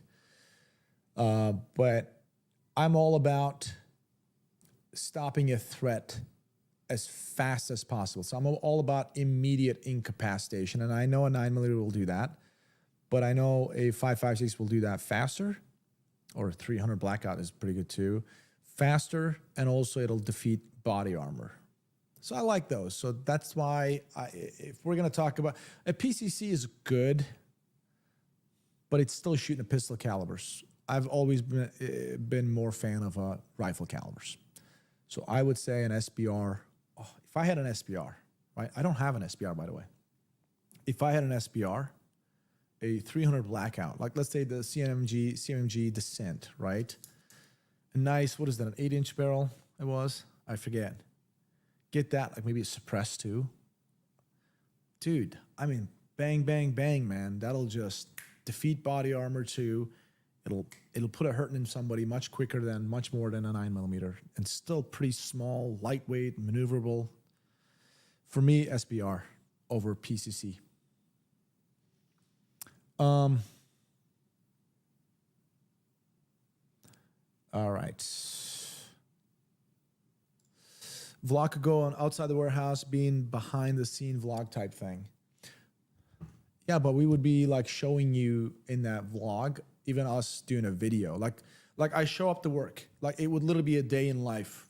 I show up to work, hang out with the boys, talk about what we're gonna do, doing some little research if I need to, getting behind the camera, doing some videos, and then going to the range and shooting the other part of that video. So that would, I'll have to see.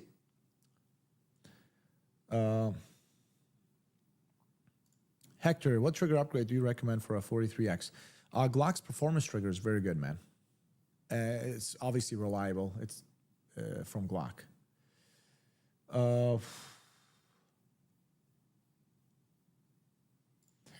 I'd watch a vlog as long as it's not a 20-minute of Clint getting all dolled up in the morning for work. Yeah, I think that part is a little longer than 20 minutes, man. Because first there's got to be a 45 minutes dump session. He's got to go to the bathroom for 45 minutes. And then he'll doll up for 20 minutes.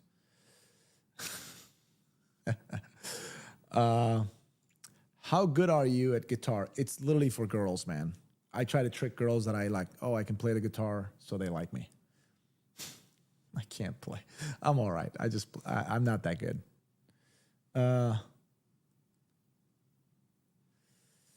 Day in life of a badass who happens to work for Classic Firearms. Like it. Yeah. Let's see. 6.7 beast mode. I know the feeling of not being able to talk about things being a former Army SSG. There were certain ops that I still can't talk about. Oh, yeah, dude. There's so many things I can't talk about. I still hold my clearance. I still hold a top secret security clearance.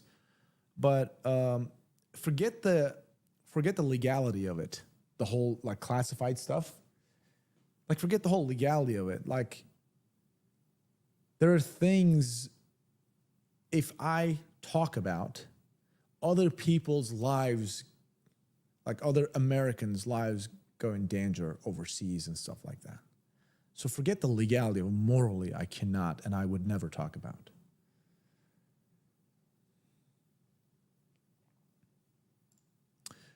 Will you visit Demo Ranch new resort? I mean, if we work with them someday, of course I'd love to.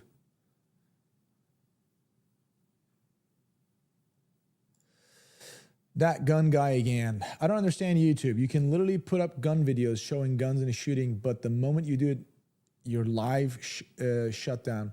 So here's the deal. I'm with you, dude. I think it's stupid, but I think during live stream, they don't want people to like do violence, like some gun violence, self-harm or other people's harm or doing some idiot things. And that actually gets viewed by everybody.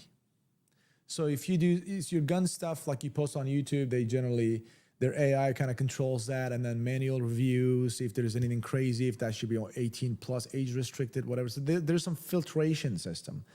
But on live stream, I think, I'm just talking, on live stream, they just don't want something falling through the cracks. Like if I have a gun right now and I do something stupid with it, then everybody has seen it, no matter who's watching, a 10-year-old watching, whoever, everybody's seen it. So I think they're just trying to get in front of that.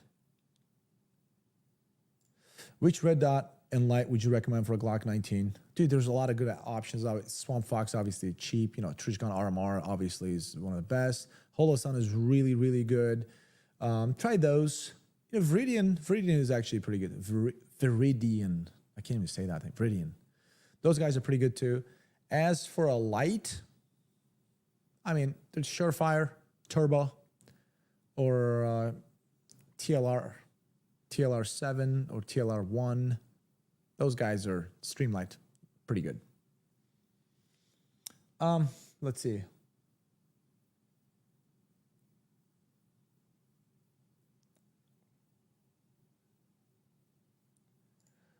Hi, Bobby. Aerial marksmanship video in the future. Well, we have a bolt gun series coming up next week. So we will, so me, Clint, Matt. So it'll be me, Clint, Matt, Sarah. No, Sarah's not going to be, I don't know. Me, Clint, Matt, and I know Ryan. We will do the bolt gun series. I think Sarah as well. Oh, well, we'll see how that goes. And that'll be all about precision long range shooting, which I am not an expert at. So we'll be doing that with various different bolt action rifles. So it'll be like some type of marksmanship competition, fun, friendly competition between us, among us. Bullpup for home defense is way to go. I mean, bullpups are great, but make sure you're trained with bullpups. You know, like for example, if you give me a bullpup right now, especially in a stressful situation, I'm just going to start fumbling with that thing. You know what I'm saying? Because I'm not really all that well trained with bullpup ergonomics. So there's that. Make sure you're trained very well. Don't just get a pretty gun and be like, oh, this is great for home defense, and put it up there and hopefully that you will perform really well if God forbid something bad happens. So remember, you always fall back on your training. You fight the way you train. If your train is shit, that's exactly how you're gonna fight.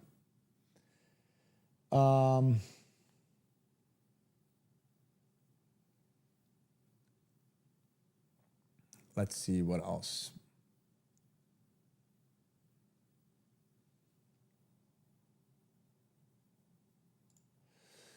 My gun is overgassed. I triple check my gas block is positioned correctly with an adjustable gas block. Yeah, of course. Yeah, you'll be able to adjust, obviously restrict some of the gases.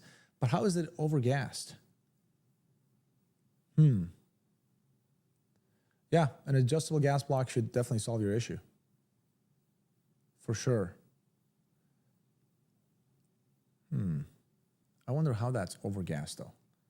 If it's just a good old DI. I guess I need to know more about this to be able to fully explain. Let's see what else we got.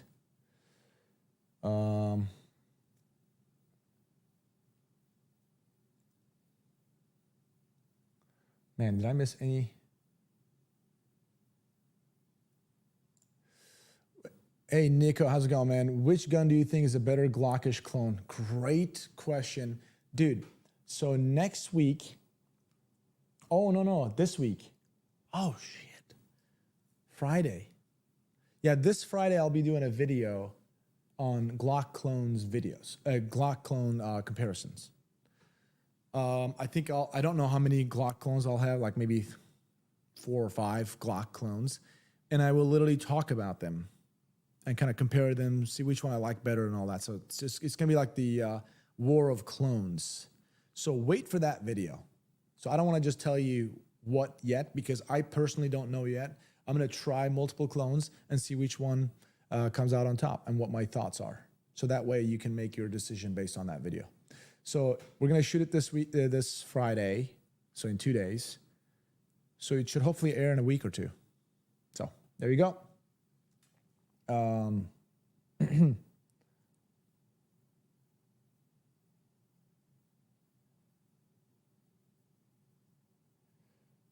Let's see, what else? I'm trying to see if there's any questions that I missed, by the way.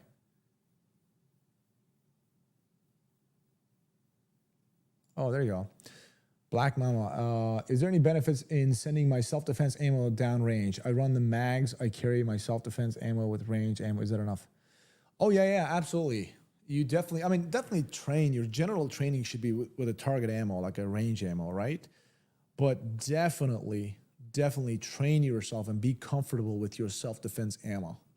I remember vividly when I first became a police officer, and we carry those Smith & Wesson M&P 40s. We would train with just a good old 40 caliber target ammo, and we would use those high-powered, like hotter hollow point rounds. I forget what brand they were. And I swear, guys, I mean, I can't put a number to it, but I would say at least 30 to 40% more felt recoil was with our duty ammo. So here I am just like bang, bang, bang, bang, bang, bang. I'm doing my combat shooting qualification with a target ammo. And then I load up my gun with a duty ammo that I'm supposed to go out there and patrol with. And when I fire that thing, it feels like a hand cannon. My accuracy is decreased significantly. Like the way I shoot the gun changed almost completely.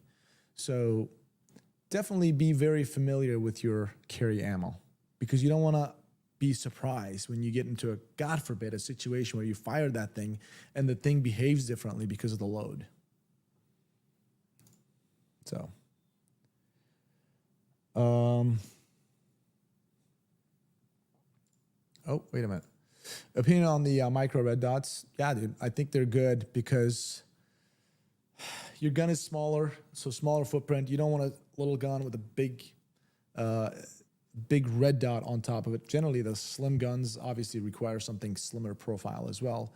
So it complements the gun just fine. Yeah, it works. My Hellcat Pro, what do I have? Swamp Fox? What was the model? I forget. A little bit of a micro red dot on there. Works great.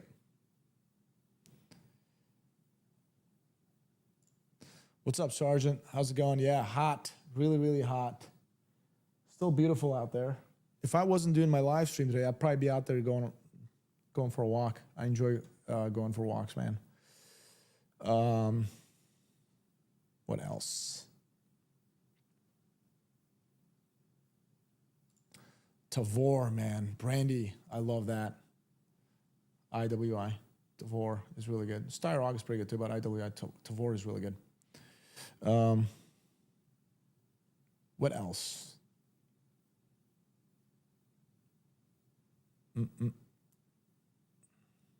Let's see.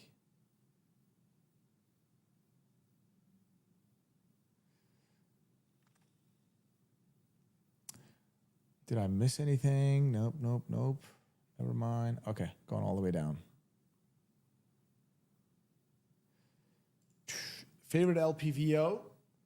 Well, if you guys don't know, which you don't mostly, there is a company.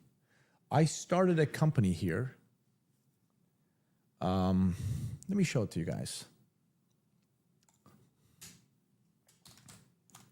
You asked the LPVO question. That's what I'm going to answer, guys, right now. Okay, I'm gonna give you guys, show you this screen. I started the company here. So this, let me get rid of this so you guys can see. This is called MAK, M-A-K. It's a German company. Main company is in Germany. Obviously, they've been in business since 1990s. And I met these guys at SHOT Show through a friend, and I got to see them at the IWA. I actually have all their products, bunch of products. I tested them out. Super high quality stuff, German-made stuff, all patented stuff.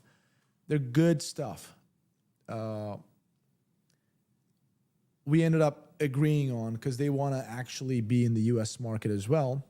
And I really do believe in their products. So I started a company here called MAK Innovations, which is going to be MAK USA, partnered up with that company. So I will be bringing these products to the United States. And MAK has a 1:6 second focal plane LPVO that I really like. Okay, I mean, I like the obviously SIG Tango 6 first focal plane. It's a little expensive, like $1,500-$1,600. But we still haven't priced them yet. But MAK is something that, do I have anything from MAK here? I think hold on one sec.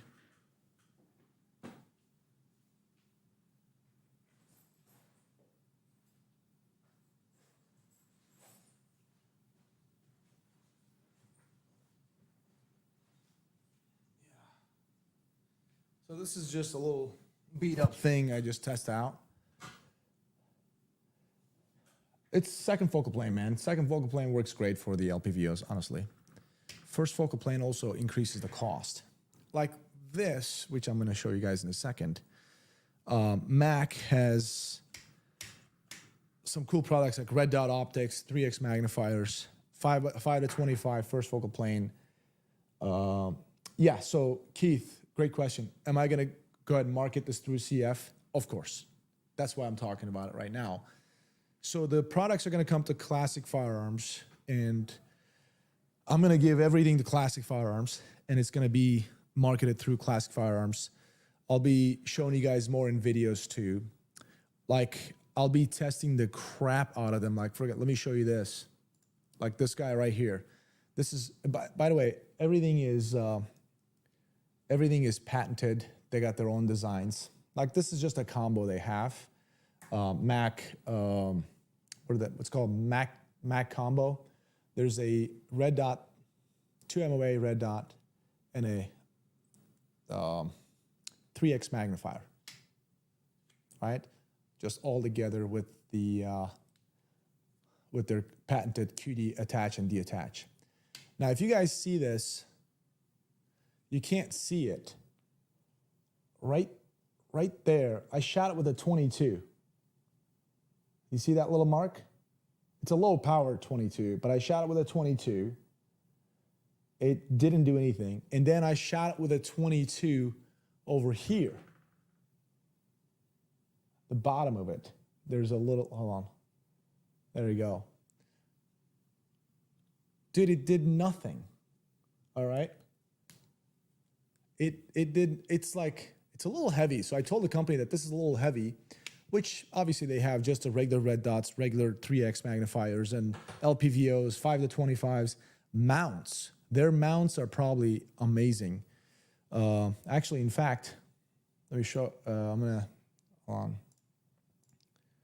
So anyway, this company is coming over to, this is obviously my company, coming over here soon. Let me see. So look at these mounts, man. I love the mounts, unless rifle scopes. Oh, by the way, this website is brand new. I just made them do MAKUSA.com. They have regular MAK, which we can take a look at. Anyways, this is the 1:6 24i HD LPVO. By the way, the same company, you guys ever heard of Light Optic? Light Optic is the company that makes Night Force stuff. The SIG Tango 6 is made by Light Optic. Like, well, those guys actually make them. They're one of the top in the world when it comes to optics. Same guy right here. Light Optic makes Max, LPVOs, and the 525. Very high quality stuff. Very good stuff. All right. Where's the, I'm gonna do this thing. Let's go to the main page, main company. Where is, for rifle scopes? Yeah, there you go. Accept. Yeah, look at this stuff, man. Look at these optics. I mean, the mounts.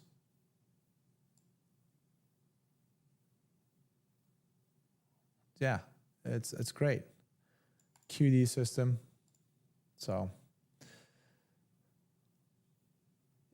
yeah, this is just it's pretty cool stuff. And what else do we have? They have the red dot sights. There we go. So there is this guy right here, 2 MOA, red dot, high quality stuff, which is the same thing right here that I have. Anyways, you guys get the idea. Pretty cool stuff. But we'll see. These guys will come over here pretty soon. Rifle scope. Yeah, there you go. 5 to 25. Yeah, look at this guy. Yeah. Anyways, my favorite LPVO. Well, obviously, I'll be having my own company here as well, so I'll be using Mac stuff, but I will be biased, FYI. So, price point. Yeah, they're not going to be some Chinese stuff price point, guys. There's definitely going to be German-made, high-quality stuff, but the prices aren't going to be also aim point or EOTech. So I've been fighting this company in Germany. I was like, guys, we got to keep the prices as low as we possibly can because people don't know about my Mac. The quality is there, obviously, but people don't know about Mac. So we're going to have to keep the price a little bit lower, but it's not going to be anything like, it's really high-quality stuff. And it's patented German-made stuff, made in Germany. So it has a pretty good cost to make them. So price point is going to be,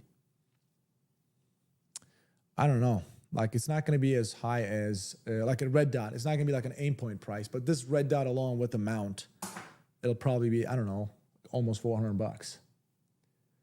Price around Swamp Fox is going to be much lower quality than this, guys. Trust me. Trust me. Swamp Fox quality cannot be matched with Mac. Swamp Fox is good. Don't get me wrong. They're good. But Mac quality, the Mac is just better. Again, none of this stuff is made in China. They're all made in Germany. They're all like R&D in the company, patented stuff, everything. So, yeah, we'll see. I'm working on the pricing. In fact, where's my... Anyways, I'll look at it later. I'm working on the pricing. It's something that I got to work on next week. Each item, how much they're going to be, how much they're going to end up costing. But again, I'm going to give them to Classic Firearms, and Classic Firearms is going to have to add their own margin and sell it. When do we expect to arrive? I believe they were sent yesterday. So it'll come out here, customs clear them. And I'm going to start initially very slow, guys, FYI. So like the LPVOs, I'm only bringing 10. I literally will be bringing 10 LPVOs, 5 by 25. I think I'll bring like 20. I think I brought like 20 or 40 red dots like that, you know. So I didn't bring much initially. I just want to come out here and kind of work the bugs out, kind of learn the system a little bit, start slow. And if it goes well, then I will just obviously bring more and more. Moving on.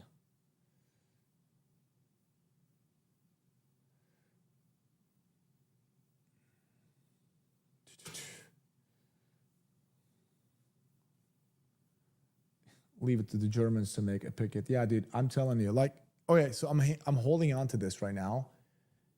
Like, I literally shot it with a 22. Nothing happened. 22 caliber. 22 will freaking do some damage. Nothing. But however, this is a little bit heavy. I told the company that this is a little bit heavy. It's not as heavy as an LPVO. And like a SIG Tango 6 with a mount is heavier.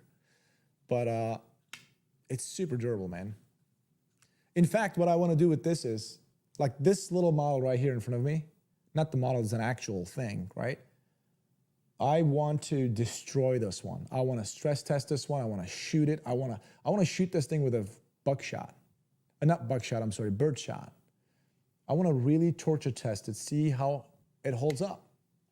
It seriously, when like everything is 7075 T6 aluminum, and the whole mount, like moving parts, are fully hardened steel. Good stuff. So, anyways, we'll see, guys. Yeah, thanks, Rory. I appreciate you. Yeah, you know what, guys? I believe in the product. I believe in the company. I even went to Germany. I visited the facility before I said yes to these guys. They are good. They're good. They know what they're doing. They got their own R&D shop, like everything. I was like, yes, this stuff should be. Oh, by the way, Mac has a trigger, AR drop-in trigger. You guys are going to love that one. Yeah, they literally made AR drop-in trigger. Yeah, it's gas-filled. Okay. Wait a minute. G-Money, what do you EDC? That was like half your first 2-hour show. In all honesty, we have enough of that on YouTube. Your best material to date were personal experience stories, the ones you think. You're asking me, what do I EDC? Hellcat Pro, Springfield.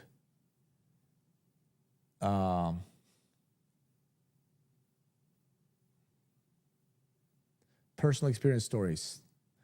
If you guys like the personal experience stories, I could tell you guys some law enforcement stories for sure, sometime in the next stream. Fog, I'd imagine German army must use some of their kit. No, Swiss police, I think, use it. Multiple different police departments, including some German police departments, use Mac optics, some of the Mac mounts, LPVOs, 5 to 25. Yeah, Mac definitely has. I mean, they've been in business since the 90s, so they're not selling this stuff. Obviously, they would have shut down the doors. They're definitely doing well, but they've never existed in the United States, and I am here to bring them to the U.S. market. And hopefully you guys are going to like what you see. Price point, again, I'm telling you guys, it's not going to be like some cheap Chinese stuff. Impossible.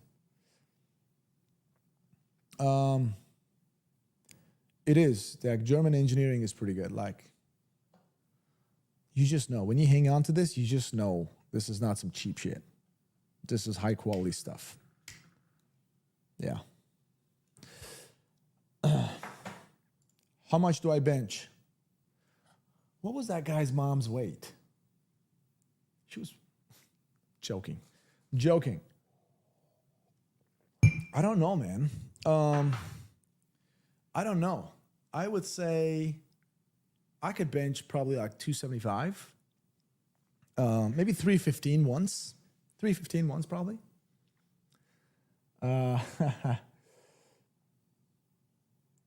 Have CF thought about doing a 3-gun contest? I don't think so.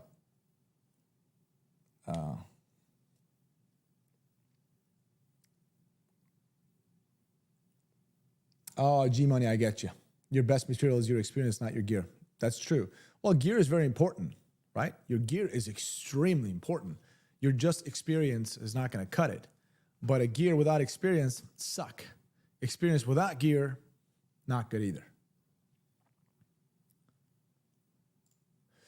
How's the 6-spear LT 762x39, and is it worth getting? It's good. I didn't have any issues, but if I'm getting a 6-spear LT, I'm getting 5.56 or 3 on a blackout. That's what I would say. JC, Kaya, will you and Clint do a Wild West video on Heritage Rough Riders and rigor? None of that stuff is on now. I mean, we haven't talked about it. I would, 100%.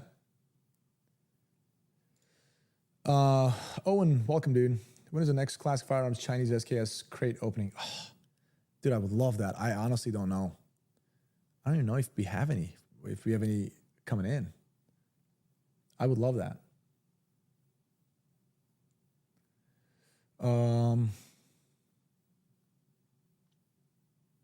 What else? LE stories are always fun to hear. Well, I'll tell you this, man. There's some stories I have. Strat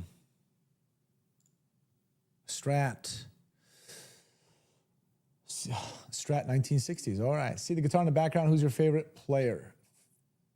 Buckethead. By far, in my opinion. What do you guys think? Anybody who listens to the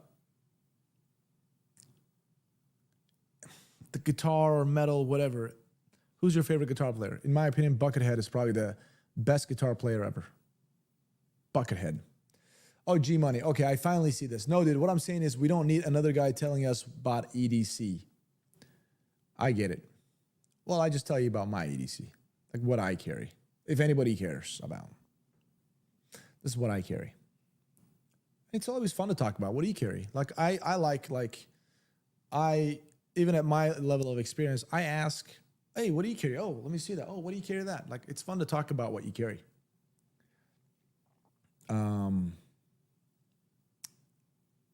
Oh, wait. This is, I think, Pepe, you asked this question. I'm now seeing it. Is the trigger adjustable? You're talking about Mac trigger? Dude, it is so adjustable. Like, Mac killed it. And trigger is patented, too.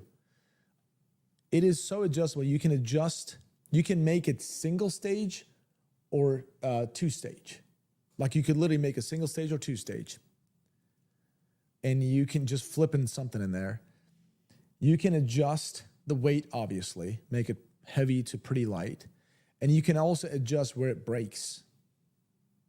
It's so cool, dude. They killed it. So good.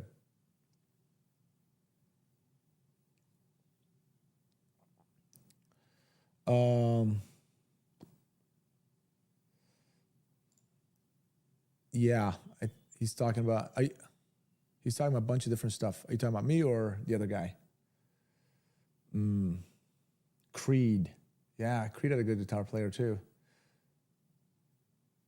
Dimebag Darrell was really good too.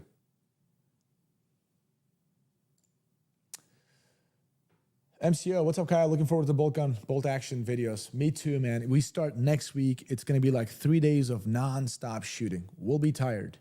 We'll be tired. You think Hendrix was the best? I mean, Hendrix was amazing, but in my opinion, Buckethead, dude. Stevie Ray Vaughan. Yeah, Buckethead, dude. Okay, got you, Steven. I got you.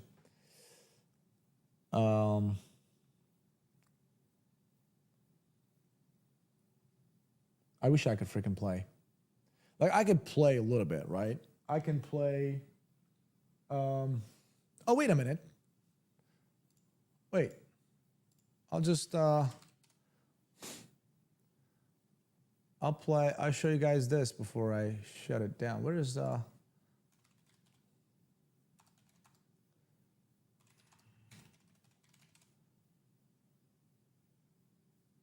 There you go. If you guys want to see,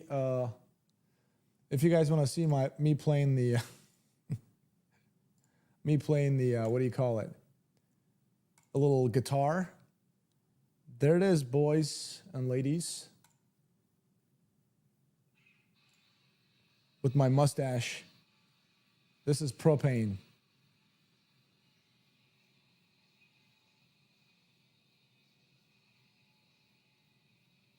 Mike Baker. I'll answer that in a second. Yeah, anyways, this is me playing the heavy metal stuff right here. I love Propane, guys. Propane is really good. How do I forward this?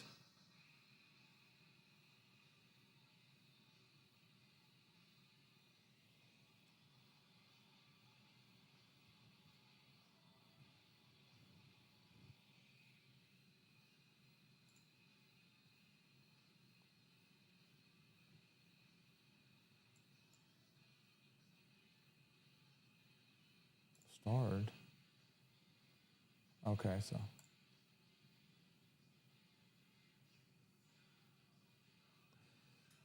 so anyways, that's the guitar playing, guys, a little bit. So I play stuff like that, heavy metal, a little bit. I'm not really good at doing any lead guitar. Wait a minute, where's Mike Baker? Mike Baker, the thumbnail in this video looks like it was taken at the Illinois State Police Range in Pawnee, Illinois. Mike, how do you, tell me about how you know that. That is true. I was at Pawnee. Ah, man. Yeah. How do you know that? I'm curious. Were you with the state police, or were you a different agency going down there for training?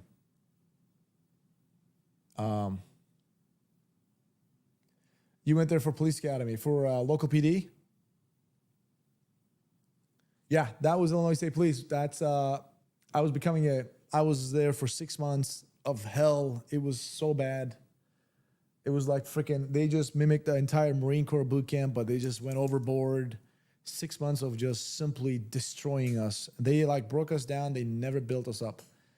It was the worst freaking experience ever. Wait, you guys can't hear me?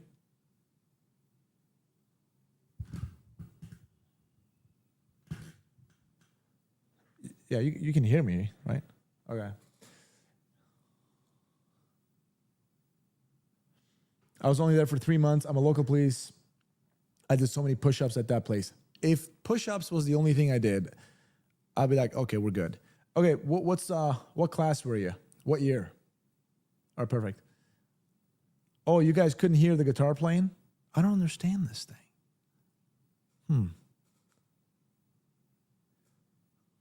Wait, what the? I hate this StreamYard thing. Let me see what I can do. Present, share screen, entire screen. Oh, there we go. I got it, guys. There you go. Try it again. You don't have to listen to the whole thing. Just a little bit, just so. There you go.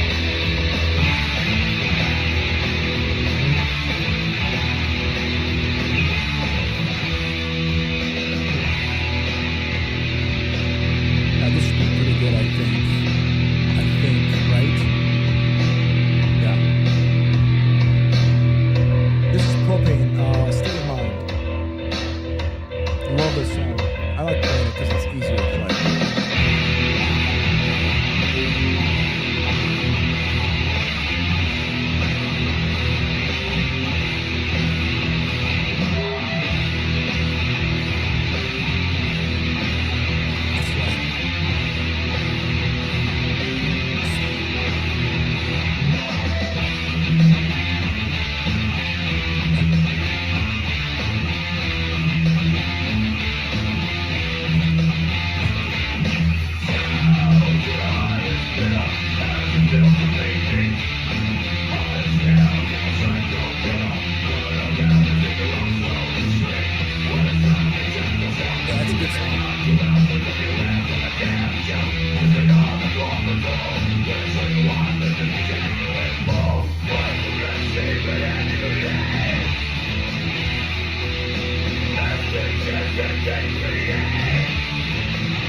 That's good enough, guys.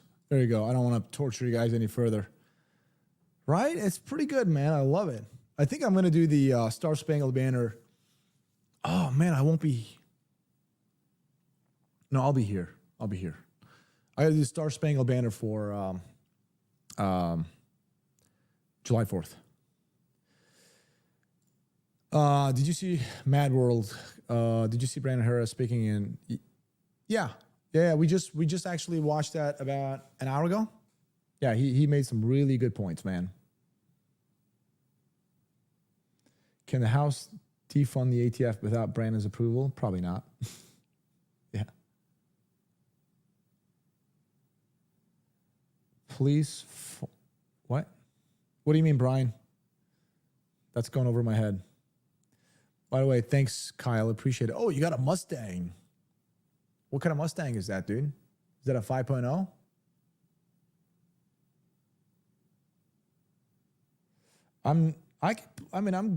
I could play the Star Spangled Banner a little bit. Rock and roll, exactly. Let me see. Oh, Mike, sorry, man. The whole guitar thing kind of took over. 2021, we were PTing with COVID mask on. Oh, man, that sucks. Yeah, so that academy went a lot Illinois State Police Academy went a lot kinder and gentler. I know you still do push-ups, you still get your butt kicked for sure, but I was CC 126. Bro, it was so brutal, man. 95 of us, I think, got called in. 61 graduated. It was not good. Please don't waterboard us with the guitar again. Sorry, buddy. You know, I'm not all that good. But I enjoy it. I do it for me. What else? Where's Josh? Oh, it's all good, man. It's all good. Hold on. Let me get my phone.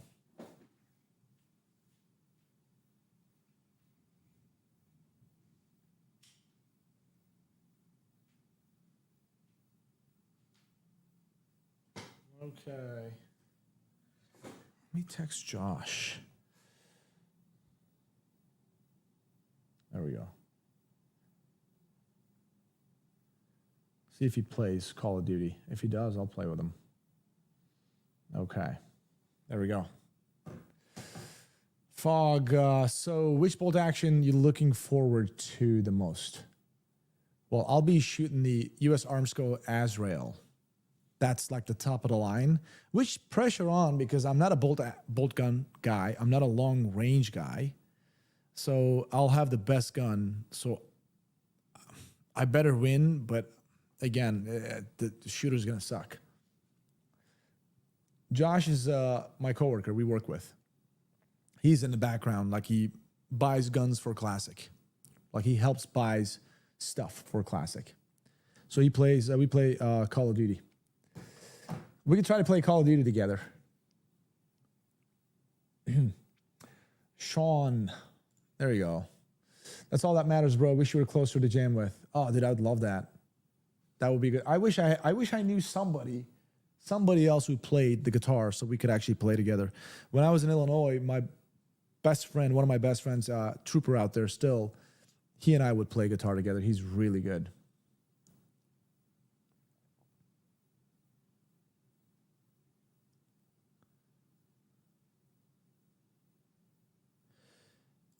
Hey Kai, are you Turkish? When yes, can you speak to Turkish language? Yeah, dude, I was born in I was raised up until past high school in Turkey, and then I immigrated to the United States. So I'm almost 40 years old, almost 20 years I've been in the U.S. Same here, man. Love guns, guitars, and coffee. Absolutely. Absolutely. Oh, I mean, Fog. You guys do any of the classic, like the Springfield 1903, Enfield SLME? Whoa.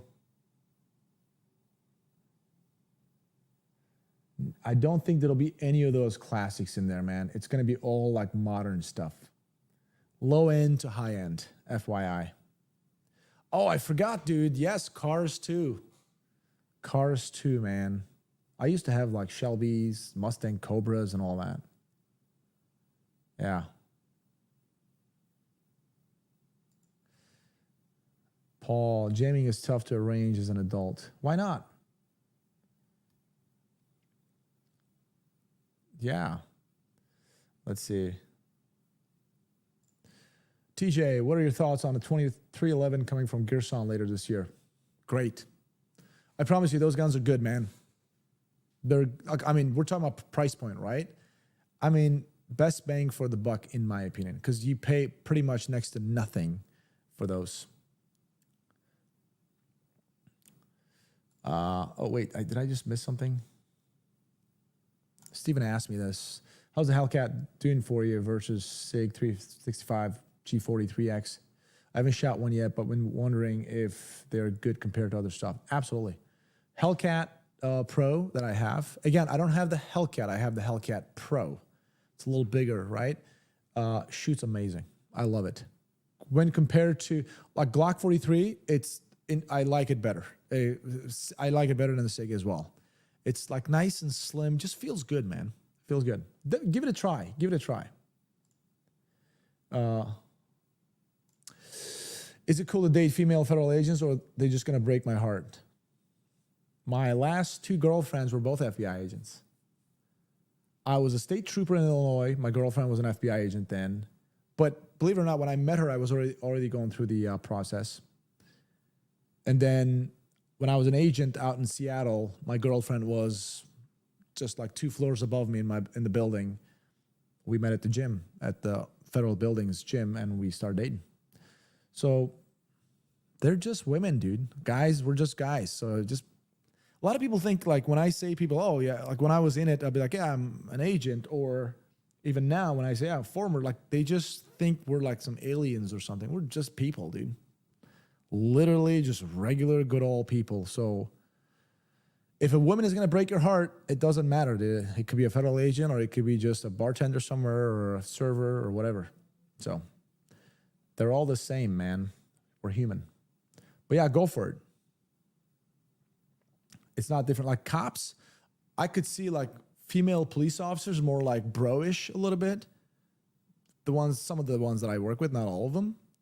But the FBI agents, all the female FBI agents that I've hung out with, dated, whatever, they're more like corporate people, you know, it's like a little different.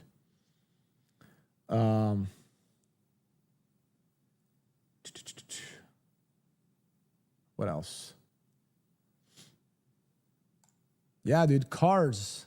Man, I need to get one, man. I need to get another fun car. I have a freaking 2006 Dodge Ram 1500. Patriot, take care, man. We'll see you on the next one. Let's see.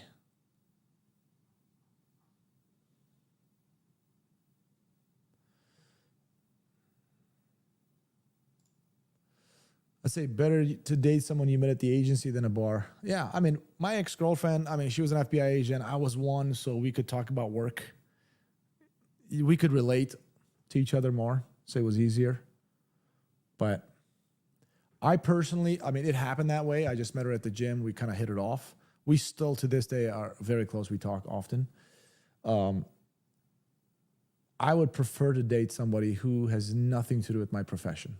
Like, I want her to be different than I am. So that way I'm exposed to something different, and she's exposed to something different. So it kind of keeps things interesting. That's my preference. But maybe that's why I'm single. See, you got a 2007. Dude, yours is newer than mine. Mine does have AC, by the way. Yeah. If you guys watch the MRAD video, the intro, the little LARPing thing that I did, that's my Dodge Ram that I'm jumping out of. So, FYI.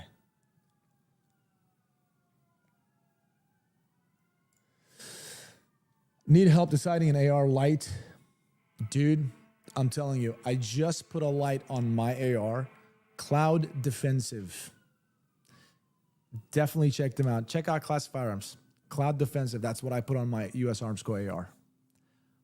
And I purposely put that really far forward, so it's like right next to the comp, right? The muzzle device.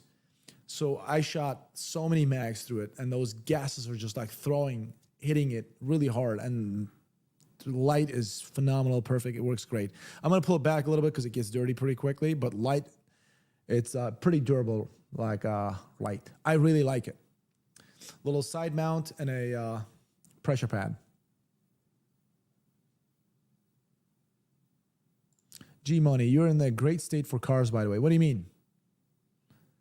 You mean like there's more car people here?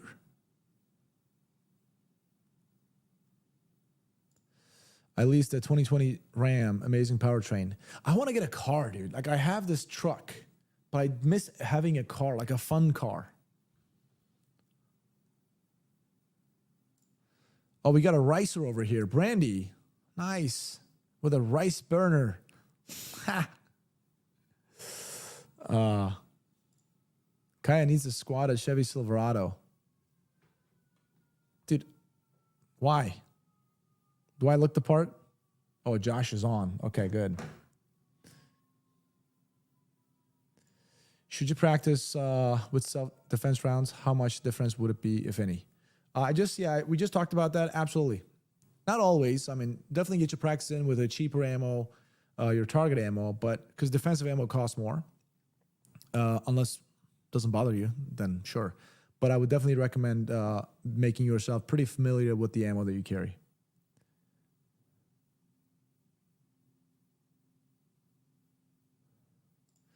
Do they give feds or ex-feds access to military auctions for Humvees, etc.? I have no idea. I never asked. I have no idea. Oh, lots of fun places to drive. Dude, yeah, dude. I need to get a freaking... So expensive, though. What happened to these cars, man? They really are. I remember that I wanted to get a 2013 or 14 GT500. Like 3 years ago, they were like $40K, right? $40,000. You get a pretty decent one. And now they're like 60 grand. Yeah.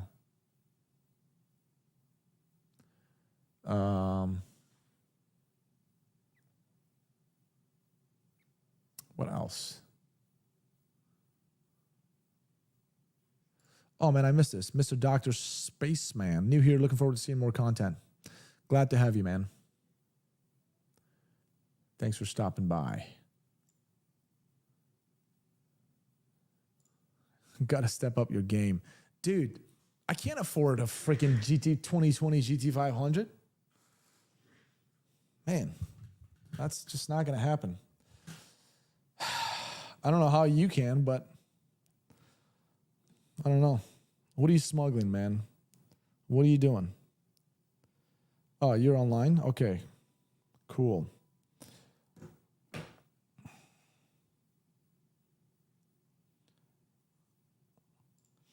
Smash mode. Smash mode. You remind me of my young days. Ever tried playing drums? No, never, dude. Never. It's hard. That looks really hard. Who's calling me? All right. Dude, I want a Mustang, man, but I don't want to get a GT or anything. I want the Shelby or bust.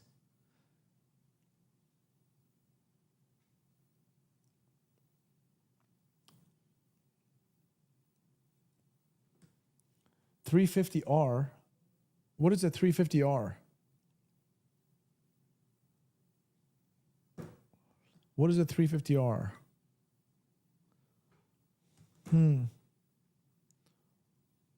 Is that the Nissan 350Z? Like those guys? That car? Huh. Oh, crap. I can't believe... I'm sorry. No, I know what they are. I know what they are. I really didn't think of the whole, I'm like, what is 350R? GT 350R. Yeah, they're nice, but they're just too slow, man.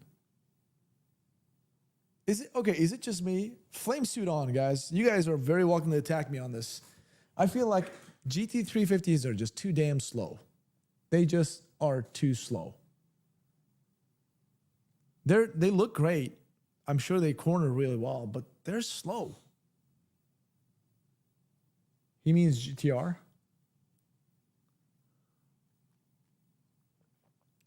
Dude, my 2011 Shelby GT500 made 700 to the wheels. And I remember I grabbed it from the tuner once, Tim Barth. He tuned the car, and I drove to the highway. And I was like, okay, let me get on it. I have not gotten on it at that point. And I remember I was in third gear, going about 70 miles an hour. And I was like, okay, let's do this, Kaya. And I stepped on it for the very first time after I put my modifications. And I pressed on it. It pushed me back to my seat. It pulled so freaking hard to 110-ish, so fast. I was like, oh my God, I'm going to kill myself in this thing. It was that powerful. After that, the car already had 550 horsepower from the factory at the crank. I was like, I can't go back to a GT350 or 350R because it's just not going to give me that pull that I'm now addicted to. So that's why I never entertained the GT350s. Yeah. Brian O'Connor, Skyline GTR R34. Yeah, those things are way too expensive. Guys, come on. You guys realize I work at Classic Firearms, right? Maybe once I bring Mac over here and the company actually does well, maybe I can get one of those things. But at this point, Dodge, 2006 Dodge Ram at 155,000 miles. And I don't know. That's about what I got.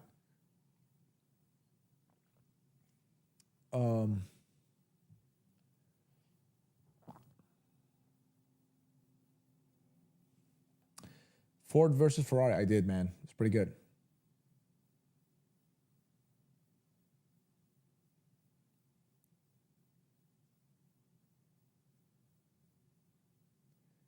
That's a really good point, dude. Radioactive Twinkie. Yeah, true. I don't think there's a. I think that must be, in my opinion, the best sounding Mustang. The 350s, GT350s. They sound amazing. 8250 RPM. That's crazy. Like my Cobra, I would shift at like 6200 RPM when I was racing. And sometimes I would just bounce off the rev limiter right at 7,000, maybe right before. And I'd be like, oh my God, 7,000 RPM. Like I thought the whole thing was just going to blow into pieces. And yet that thing is going up to 8250. That's a lot of RPM, man. My Ford has over 300,000 miles. Wow, okay. It's pretty good. Yeah, you guys are pushing me over the edge now. Well, first I got to move out of this apartment. Then I can get the car. This apartment is like, it's robbing me.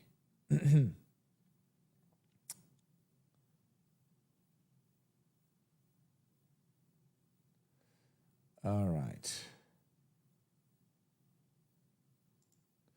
I revved my last car to 8,000 RPM. Your Coyote? Was it still making power at 8,000 RPM, Josh? What was your horsepower and torque curve like? Well, there probably wasn't any torque at that point. It was all horsepower. But was it still climbing up there at 8,000 RPM? Why were you revving it up there, up to that point? How many cats do I have? That's a classified question, sir. I'm unable to answer that. Yeah. If you want to get thrown back, get a Tesla plate. Yeah, you know what? That thing, yeah, it's amazing, but I feel like I need that noise, man. I need that sound.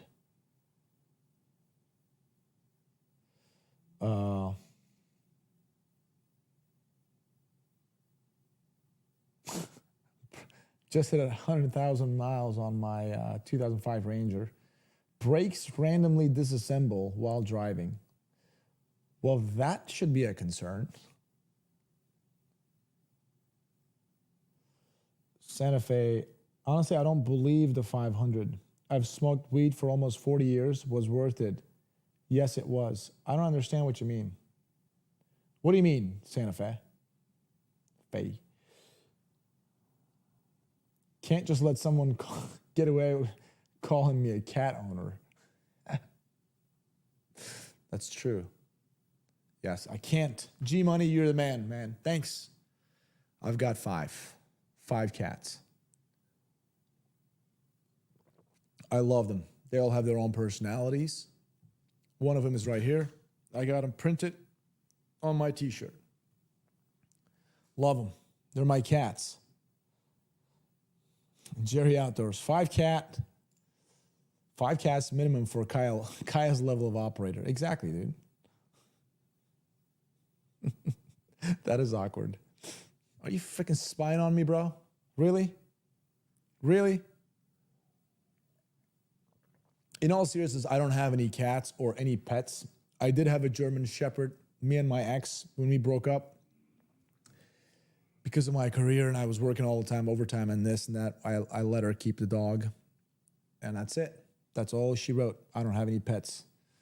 I do love cats, though. I think cats are freaking funny. I do like them. I just don't have any. I'm not getting a cat. guys, to be honest. I love them, but no. If I'm getting a pet, it's going to be a dog.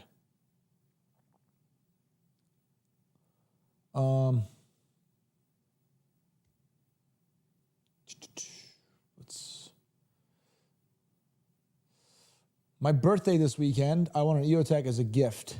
Sergeant, well, happy birthday in advance. You got a wife, girlfriend, boyfriend, whatever it is. Who are you gonna ask that from?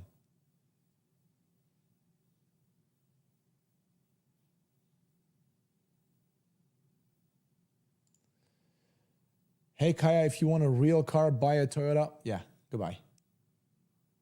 We're Americans, man. We don't buy no Toyota. We buy American-made stuff because America. If you don't believe me, see right there, the flag?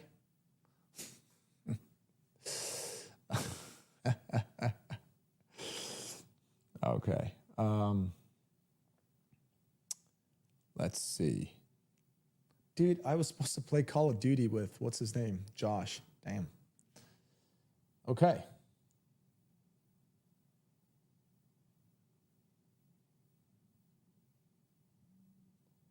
All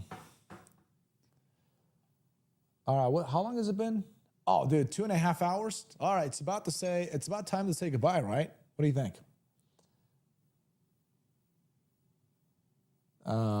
Yeah. It's about to say, I think we should just shut this thing down. 2.5 hours. I mean, it's fun to talk to you guys. I've been talking for 2.5 hours. I think it's been great. I hope you guys enjoyed it. I really enjoyed chatting with you guys. Next one will be next Wednesday. Hopefully, guys, next Wednesday may be a little bit challenging because we'll be doing the bolt gun series.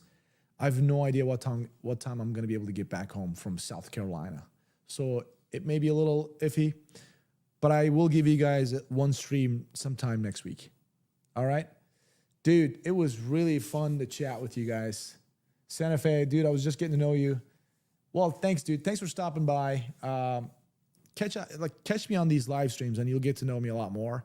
And I look forward to getting to know you guys too. And I want to see you guys' names on the comment section in the videos too, man. Really. I would love to see you guys comment section comments because I try to read some of those too sometimes. Anyway, see you guys next week. It was a pleasure chatting with you guys. It's getting better every week. Getting better every week. I love it because I see more regular faces. I mean, names. So good stuff. Just a little Instagram behind the scenes. Yeah. This stream was better than that girl's. Don't put her back on. No, Sarah is cool, man. Sarah is cool. Listen, guys, let me tap on this before I leave. Car tap. This stream was better than that girl's. Don't put her back on. I appreciate it. However, I don't appeal to everybody.